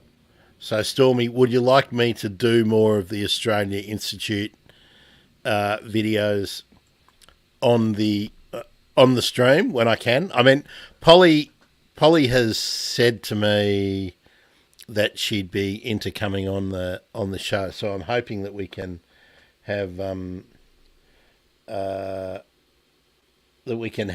a sort of a Q&A with everyone. Maybe it'll be a members thing with Polly, but we'll wait and see. But let's run through this one. And yeah, 20 minutes. I think there's some questions and whatnot too. So let's go. Probably be a bit. Thanks, Ebony. There we are. Thank you, Auntie Violet, as well. Thank you, Richard, and thank you to our benevolent overlord, Bill Hare, on the screen looking over us. To understand and define what climate integrity is, it's important to have a good common understanding of what climate integrity is. How are you, Naomi? 20 minutes of Polly Hemming now. In the annual climate change statement to Parliament last year, the Minister for Climate Change and Energy, Chris Bowen, said, after listing the devastating physical impacts of climate change, that to not do anything would be an unforgivable act of intergenerational negligence. On the same day, the government released its annual emissions projections, which showed that let's go back on that again, because we've got to go on that. Climate change statement to Parliament last year, the Minister for Climate Change and Energy, Chris Bowen, said, after listing the devastating physical impacts of climate change, that to not do anything. It's as loud as that can go, I think. Generational negligence. On the same well, there day, we go. The government released its annual Any better? Projections, which showed that fugitive. Let's go back. I did turn it up. Thanks, Ebony. Thank you, Auntie Violet, as well. Thank you, Richard, and thank you to our benevolent overlord, Bill Hare, on the screen looking over us. To understand and define what climate integrity is, it's important to have a good common understanding of what climate integrity isn't. In the government's first annual climate change statement to Parliament last year, the Minister for Climate Change and Energy, Chris Bowen, said, after listing the devastating physical impacts of climate change, that to not do anything would be an unforgivable act of intergenerational negligence. On the same day, the government released its annual emissions projections, which showed that fugitive emissions, the emissions from extracting gas and coal, will increase between now and 2030. Increase during the so-called critical decade. This is not climate integrity. Just months after winning the election on an ambitious climate platform and then enshrining a more ambitious climate target in law, the Australian government committed $1.9 billion to a gas processing facility in the Northern Territory. This is the same amount that is dedicated to an entire fund designed to decarbonise our regions. This is not climate integrity. The government's safeguard mechanism, notionally designed to tackle Australia's ballooning emissions from mining and industry, does nothing to stop new gas and coal projects from going ahead. It allows the fossil fuel industry to increase its emissions as long as it buys some offsets, as Bill said. Think about that. This is Australia's #1 climate policy, and it does nothing to stop fossil fuel emissions. In fact, it protects and legitimises the #1 thing that is causing climate change, fossil fuel expansion. This is not climate integrity. Australia's policies have been, and still are, characterised by conflicts of interest, regulatory capture, creative accounting, and expanding gas and coal production. Under the previous government, Richard, there were 114 new gas and coal projects in development, the emissions from which would result in about 1.7 billion tonnes of CO2 every single year. That's twice as much as global aviation. Richard, it's actually jumped now to 117 in projects. Yes, this government did inherit a decade of delay, but it is because of that decade of delay that we look to them now with such hope and desperation.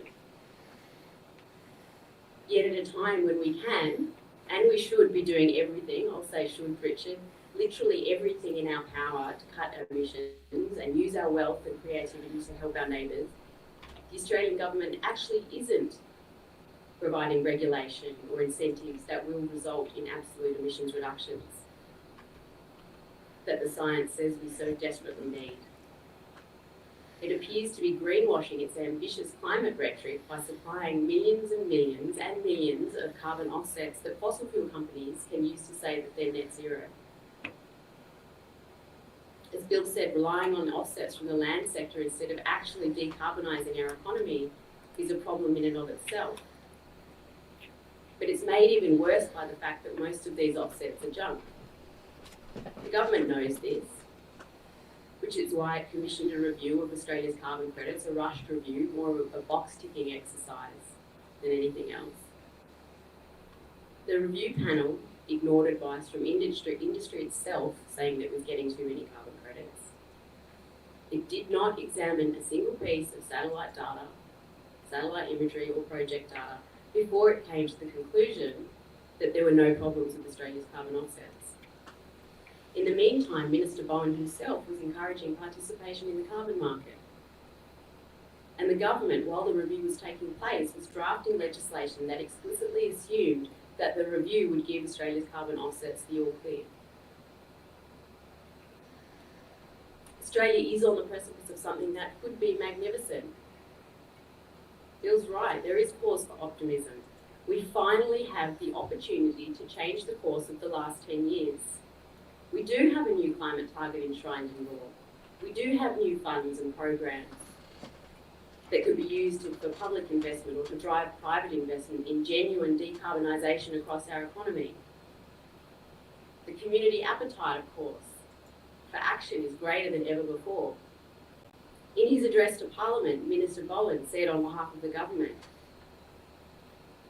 "How we've begun is how we intend to continue." I sincerely hope that that is not the case, because rather than take the leap away from the past and towards the ambitious transformation that's needed, it seems like the government has begun paralysed by fear of the fossil fuel industry. Just like the government before it. This is not climate integrity. Integrity requires courage. The risk is that to avoid the political costs that come with genuine decarbonisation, the government intends to continue using the policy architecture set up by the previous government, the safeguard mechanism, our offset scheme and creative accounting.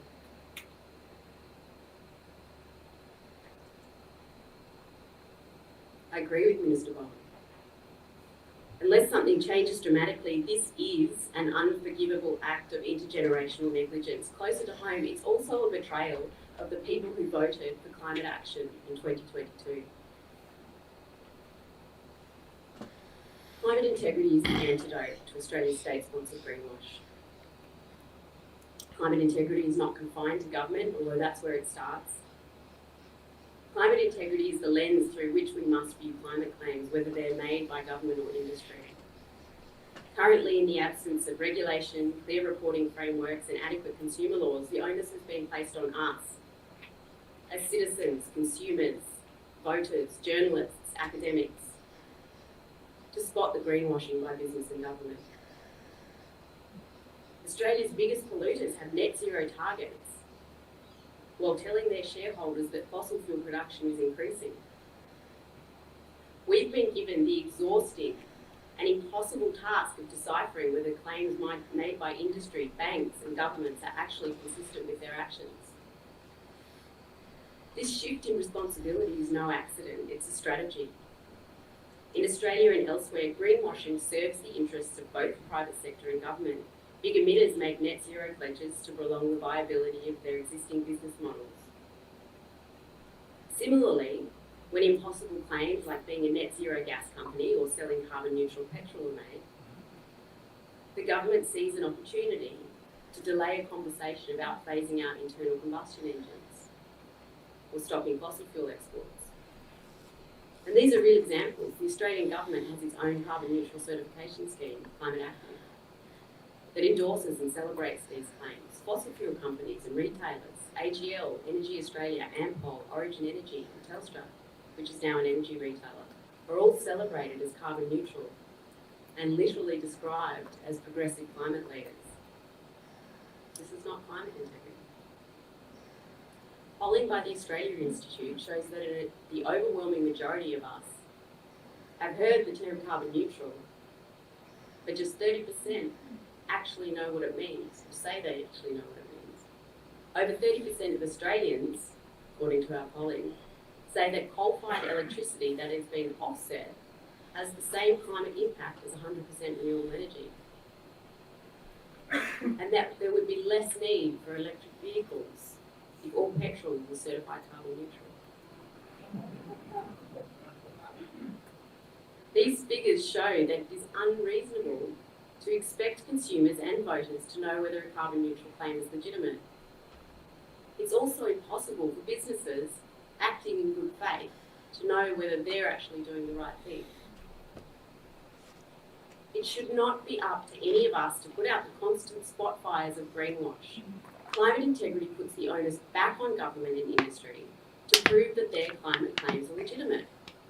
Whether you are government or business, until you can prove to have climate integrity, sadly, we have to assume that you don't.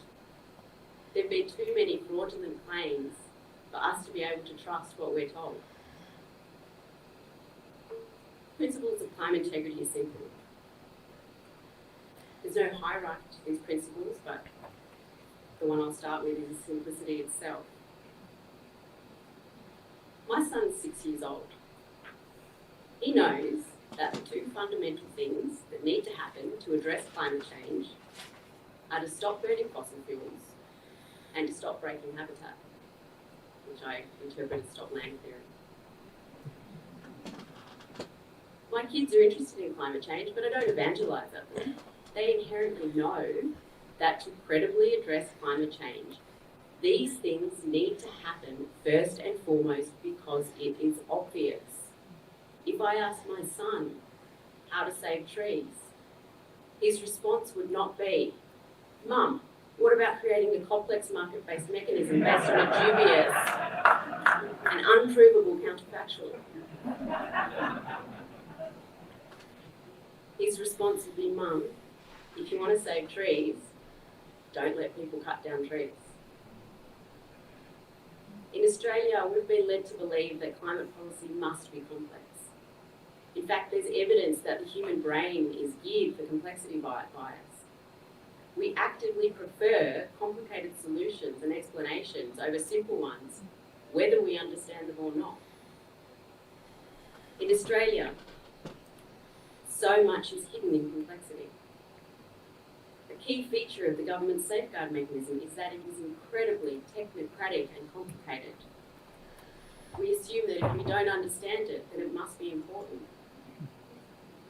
This is a design feature, it's not an accident. I'm not saying that good climate policy is easy. It's not, but it is simple. We need to stop doing the harmful things, and we need to invest in the good things. The second principle of climate integrity. It must be science-based. I shouldn't even need to say it. The conclusions of climate scientists like Phil Hare are unambiguous. The world needs to rapidly reduce the amount of actual greenhouse gases going into the atmosphere. I cannot believe I'm standing here in 2023 saying this. I cannot cannot be any clearer. A climate policy that allows fossil fuel expansion is not based on science. The argument that climate policy must be pragmatic, of course, it has some merit, but it's an argument that has been weaponised to justify delay. The science calls for absolute reductions.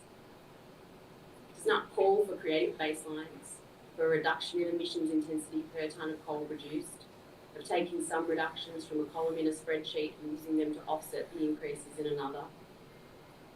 Carbon offsets may have a small role to play in Australia's climate policy, but it must be acknowledged that it comes at the expense of genuine decarbonisation. And when they're used in bad faith, offsets always result in an increase in emissions. As Bill said, a majority of Australia's carbon offsets come from the land sector. Of course, we should be helping farmers store more carbon in their soil. Of course, we should be protecting and restoring ecosystems. Of course, we should fund Indigenous communities to manage their country.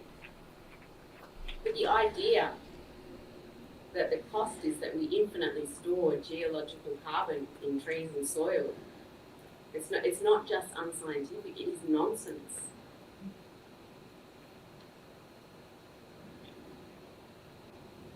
Which leads me to the third principle, independence. It's not enough to be science-based.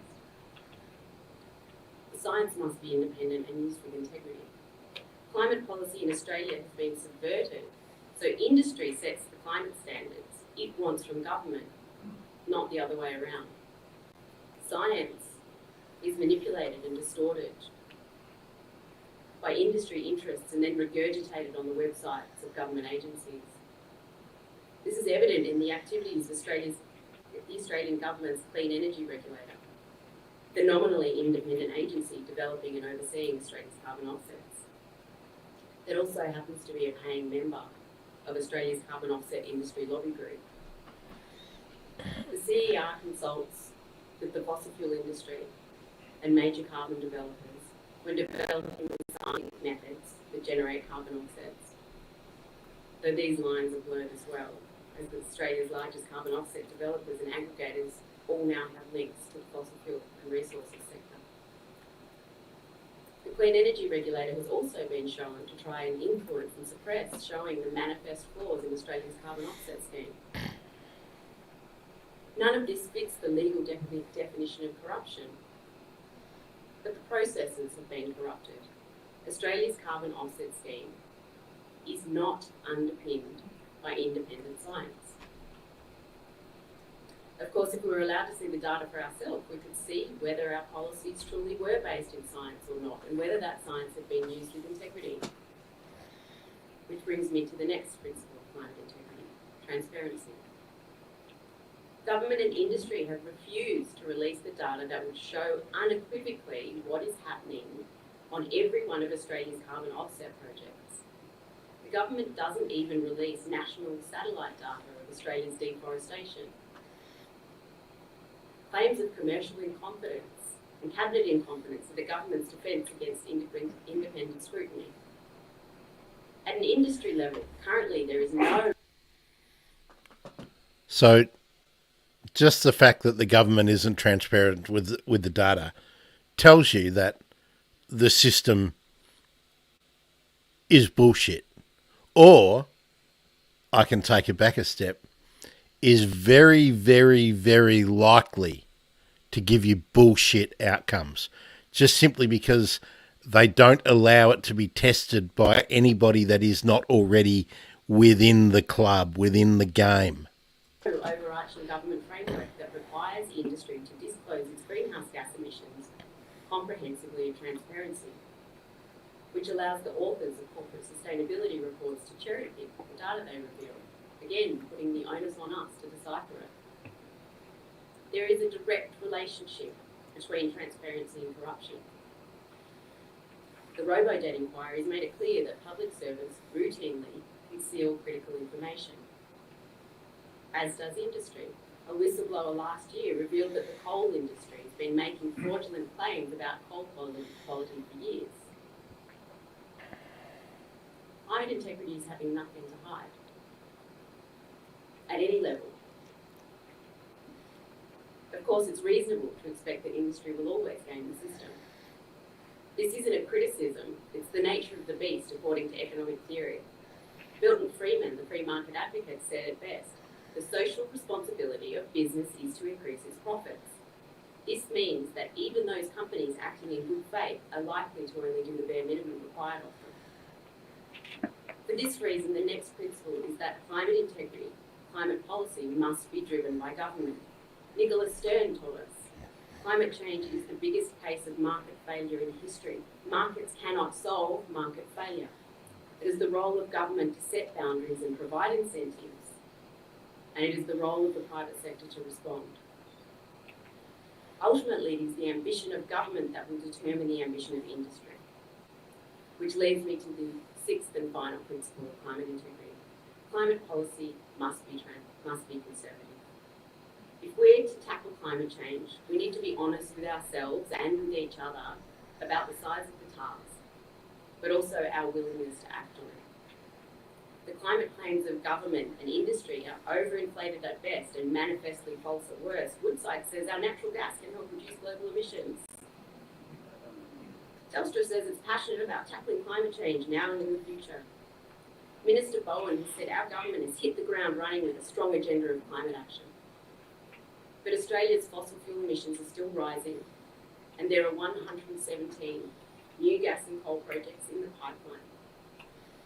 A lack of humility not only undermines trust, I think we knew that. it's actually dangerous. Climate policy must be conservative, it must be risk averse. We don't get a second chance with this. The Australian government confidently reports on the emissions from open cut coal mines without really knowing how much fugitive methane is being released.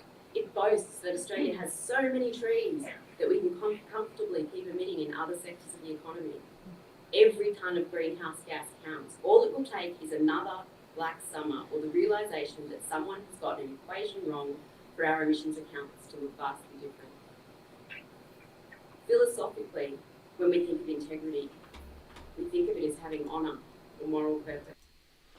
I'll just stop there because nobody's ever put the wrong data in a cell in a spreadsheet and made a mistake, have they? All it will take is another black summer or the realisation that someone has got an equation wrong for our emissions accounts to look vastly different. Philosophically, when we think of integrity, we think of it as having honour or moral purpose. When we apply the term to concepts or objects, integrity refers to being uncontaminated or structurally intact or pure. Climate integrity, at its core, incorporates both these interpretations. Minister Bowen said in his address to Parliament, we have to be a good international citizen. But going beyond the moral imperative, our policy must also be robust, grounded in truth, and uncorrupted in all senses of the word. Moving forward, Australia must have humility. We must acknowledge our slow progress on climate. We must release the grip industry has on our democracy and hold corporate interests to account. And of course, we must stop approving new gas and coal mines. So much, everything will flow from there. This is climate integrity. Thank you.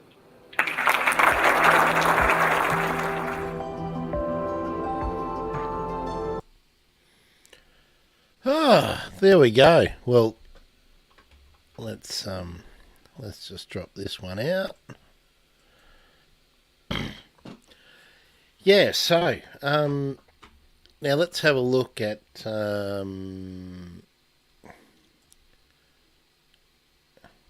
just want to have a look at the a couple of things that were a problem for me in sorry, just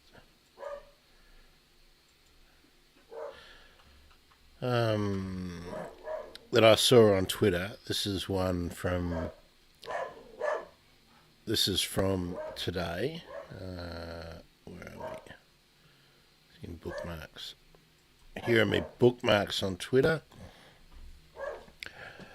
So, Ket and Joshy.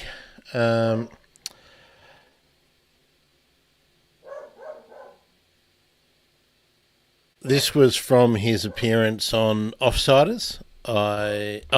Insiders on the weekend. So Chris Bowen, of course, is the Australian minister responsible for emissions reduction. And when he was talking about the concrete industry or the cement industry, this is from the transcript. Oh, what's happened there? On offsets, because we are proposing a clear, ambitious agenda or 4.9% emissions reduction every year, of course we're allowing flexibility. And then the question was, unlimited, isn't it? They can buy as many as they want. That is credits. And the minister said, when you're looking at the biggest emitters, they have different options. Some will find it easier than others. I believe the emitter also will look at the least cost, most efficient way of reducing emissions in their facilities. Some will find it hard, like cement. And here's what it all comes down to. If people want to argue for limits on offsets, that I have to show, it'll have to show how an industry like cement could reduce emissions without laying people off. So what the problem is that on one hand they're willing to look at, well, we average it over the economy or over a sector. You lose some jobs over here. Lose some trees over here, grow some trees over here. Lose some habitat here, protect some habitat here. But when it comes to actual people, oh no, we don't want to lay off anyone. We can't lose any jobs. So it's as Polly said, the assumptions and the rules, the unstated rules, are that nothing will be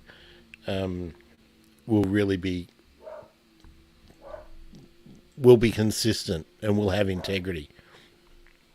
Excuse me, I'm just going to find the not polyheming. Just going to find the discourse with Hugh.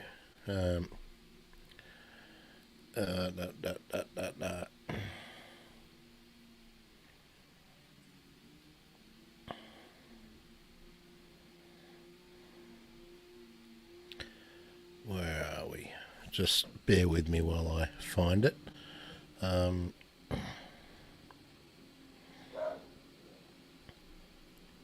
So much good stuff in here at the moment.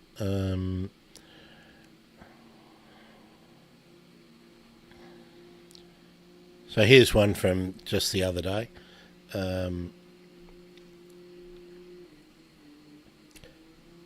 What Telstra, Qantas, Energy Australia, they buy millions of international carbon offsets to underpin their carbon neutral claims. But guess what? The offsets they buy the least of and promote. Guess which offsets they buy the least of and promote the most heavily? The ones that work. Right? I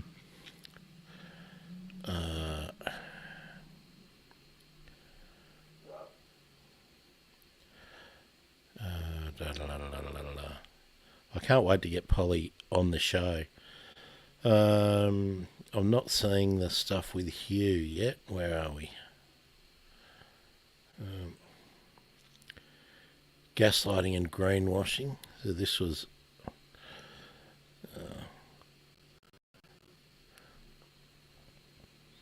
so that's the webinar we've just watched.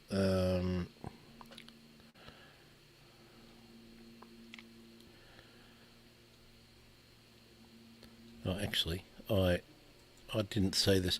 I'm not seeing so many of the people I used to see all the time in my Twitter feed, like you and Richie, maddening and saddening that so many senior and job-secure ecologists and conservation biologists refuse to speak the truth out loud on a range of issues of playing nice. Inside the tent,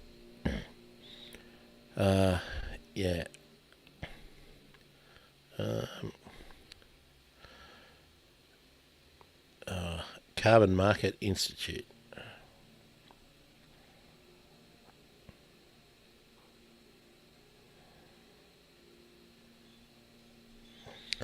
I better retweet that one too, and I can find it again. I better bookmark that one.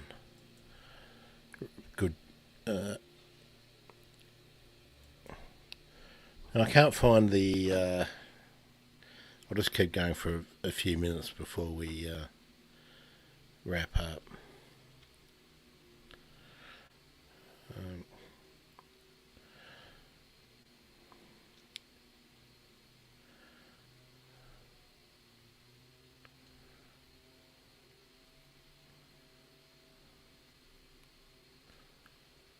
I'm sure I bookmarked it, but now I can't see it. I think we'll. I'll try and get Polly on soon, and also talk to Hugh again. Here we are. Santos donated $83,000 to the ALP in 2021-2022. Yeah, great return on investment, obviously.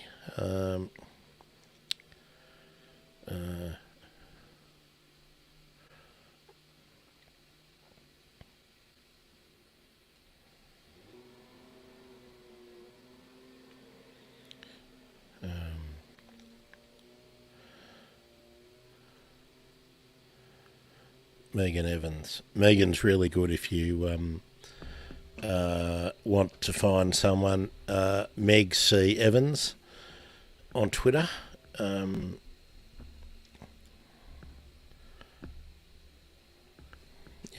I better bookmark that one as well. We're going to be doing a lot of this in the next little while, I think.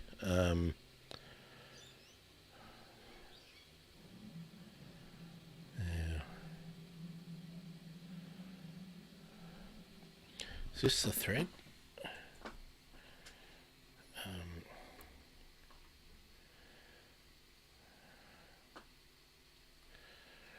No, that's not the thread.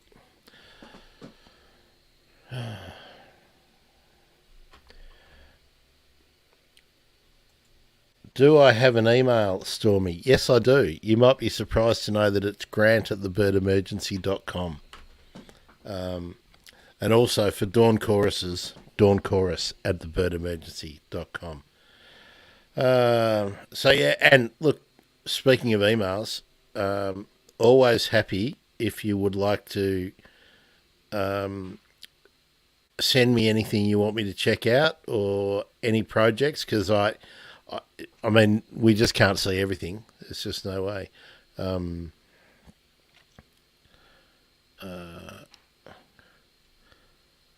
I don't know where. I'm sure I bookmarked it, and now I can't even find it.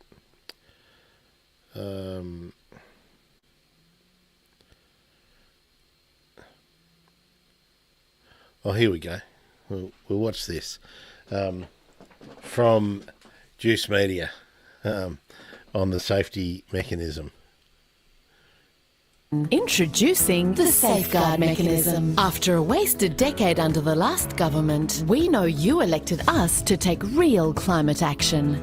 Thankfully, the shit party set the bar so low, we could come up with a shit light policy and you'd still applaud us for it. So that's what we've done. Safeguard Mechanism. To be honest, it's not even our policy. That's right. The best part of the Safeguard Mechanism is it's made from recycled materials, which we got from the previous government. It was brought in by this prick to safeguard the coal and gas industry. So we thought, hey, if it ain't broke, why fix it? So we just tweaked it, stuck our logo on it, and voila, reinvented Introducing the Safeguard Mechanism, or as we call it, S&M, because it'll hurt the planet, make it all hot and wet, but you'll love it, because it's a Labor policy, except it's not. Fuck you. Safeguard Mechanism. If passed by Parliament, our repackaged shit-light Safeguard Mechanism will safeguard the coal and gas industry for the rest of this decade. Because let's be clear, the only way humanity currently knows how to reduce actual emissions is simple. Stop fucking digging up new coal and gas. Which is why the science says that's what we must do. Does the Safeguard Mechanism do that? Yeah, nah. That's why we still have over 100 new coal and gas projects awaiting approval. All the Safeguard does is force them to buy carbon credits to offset their emissions. Not all their emissions, just a tiny bit of another tiny part of their emissions. Which might sound like an incentive until you remember fossil fuel companies made this much profit last year alone. So the cost of buying credits to avoid reducing their actual emissions comes to approximately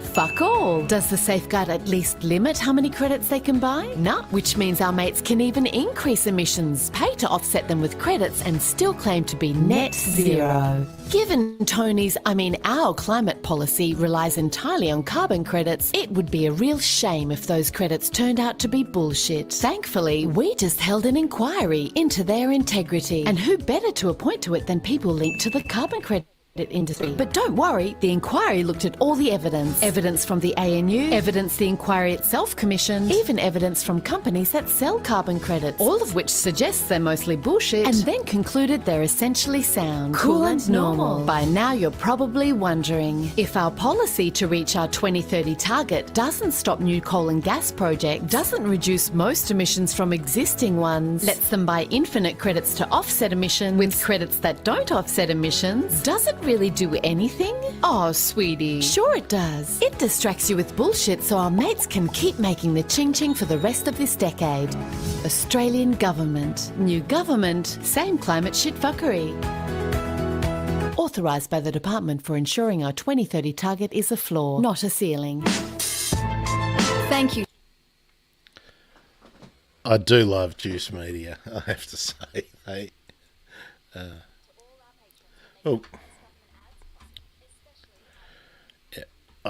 I love Juice Media. They do great work. Oh boy. So I'm a bit depressed about stuff today because I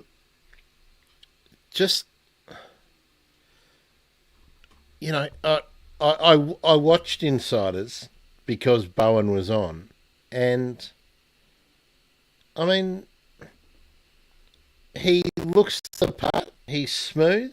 He's obviously smart, which just tells me that they just don't have any intention of actually making a difference. It's all about making us think that we're making a difference. So, I don't know. I just don't know. What have I got to do? Let's pull that down. I'll just scroll a little bit more and see whether we can... And the other thing which has upset me is, I don't think the Greens always play their politics.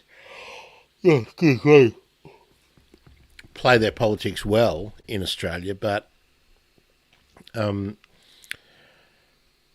to be portraying that the only people who are really trying to have a policy which actually decarbonises the climate and stops habitat destruction en masse are the climate wreckers is bonkers. So Polly's right there, and that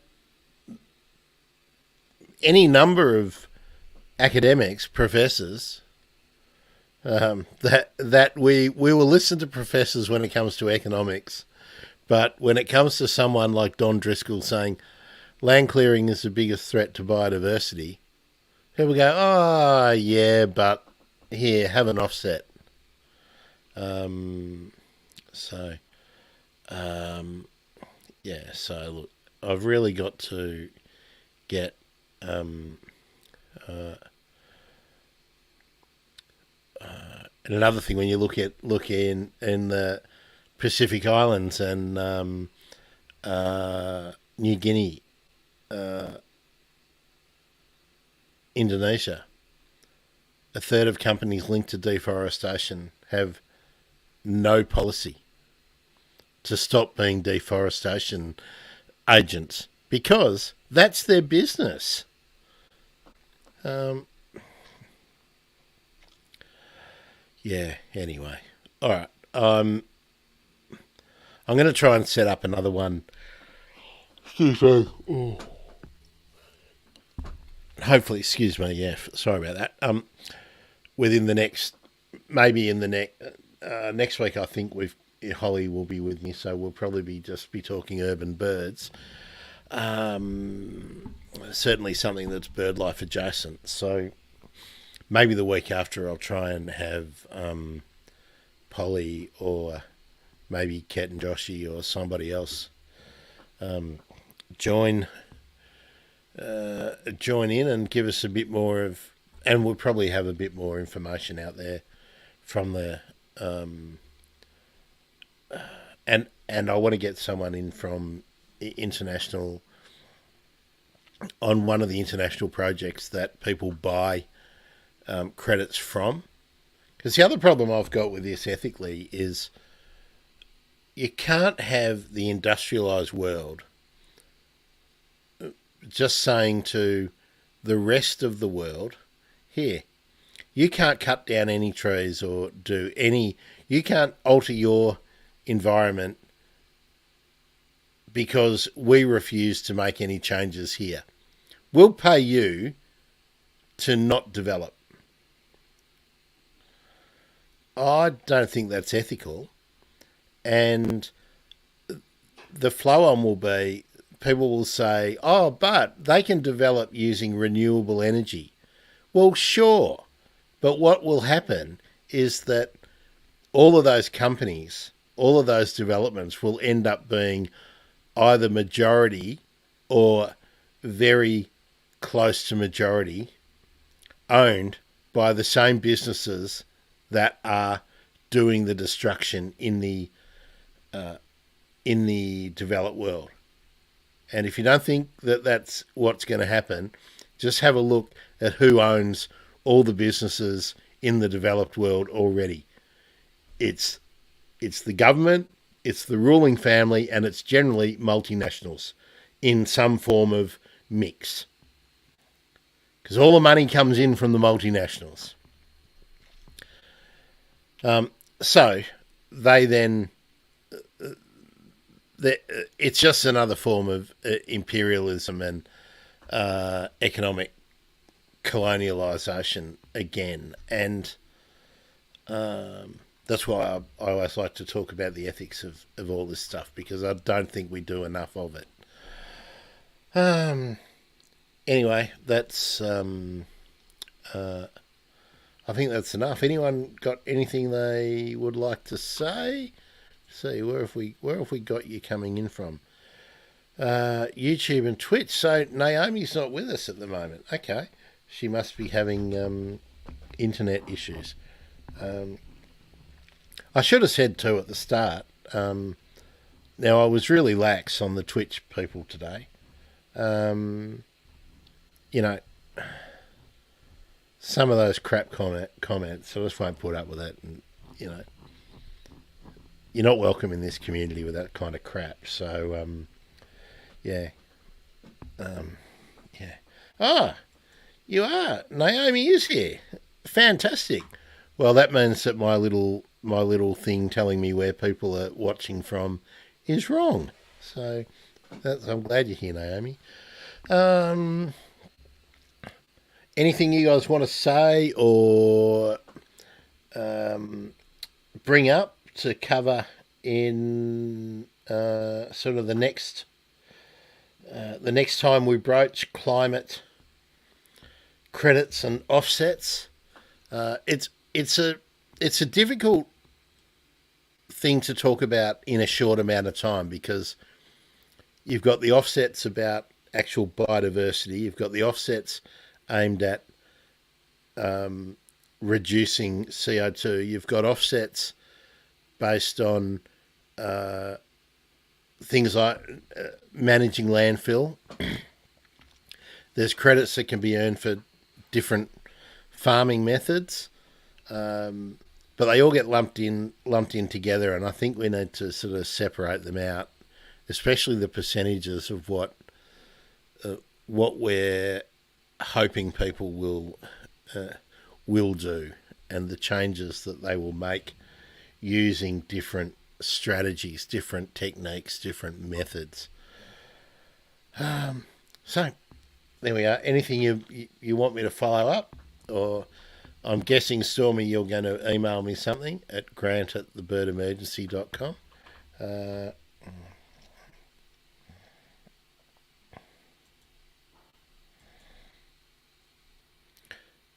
The one good thing, Naomi, I think, is that there are people, I mean, there are places like the Australian Institute that are getting some traction. It's like the forestry. We're going to be distracted a bit because of the New South Wales election. So koala and habitat stuff will be right in the forefront for a while, and I just don't want to let the other things that are important when it comes to offsets and credits to be let go. So Stormy, that suggestion about more Australia Institute stuff, I think I'll try and find a few more. I also found a really good thing about recycling, and I've been trying to get someone to come on and talk about recycling for such a long time. People just don't want to talk about it. I mean, see the announcement with the RED scheme, the RED scheme from the soft plastics from the supermarkets. Well, the supermarkets have taken over all of the plastic that was never being recycled and now won't be recycled, but they took it over on the condition that they'd be able to put some of it in landfill. Now, that amount, how much, hasn't been made public. But any sense that, I mean, to think that Coles and Woolies, businesses of that size, could not lead the investment into recycling the soft plastic, which is the packaging for a huge amount of the products that they sell. To think that they are unable to lead the investment push for that, when they were able to diversify into so many other areas 15 years ago, 20 years ago, it's just, well, there's just so much bullshit. There's just so much bullshit that it's frustrating. But yeah. Just check. Got some notifications on Twitter. I'll just see if there are any good ones. Oh,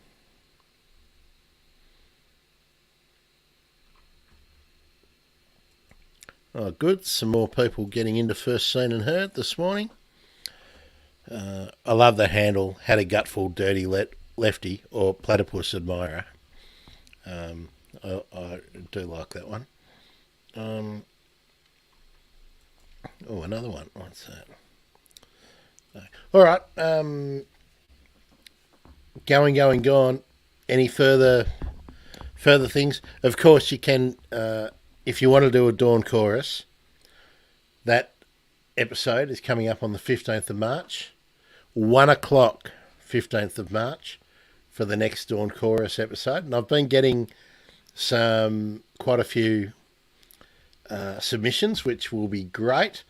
Members only stream, which you need to know about, Naomi, is on the 8th of March, and there'll be a newsletter coming out possibly in a couple of days, I would say, Naomi, that members will be getting the link for that, because it will be unlisted and private, and we're not not available to everyone, and probably won't.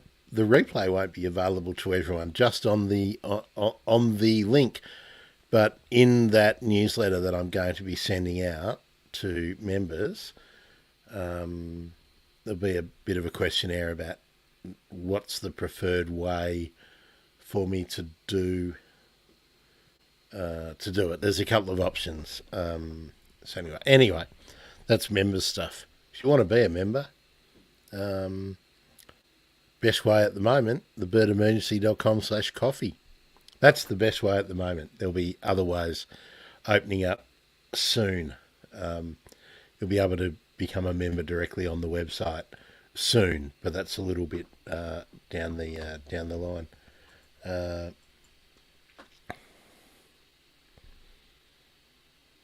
Yeah, Naomi. So you're happy if we do some more of this sort of policy stuff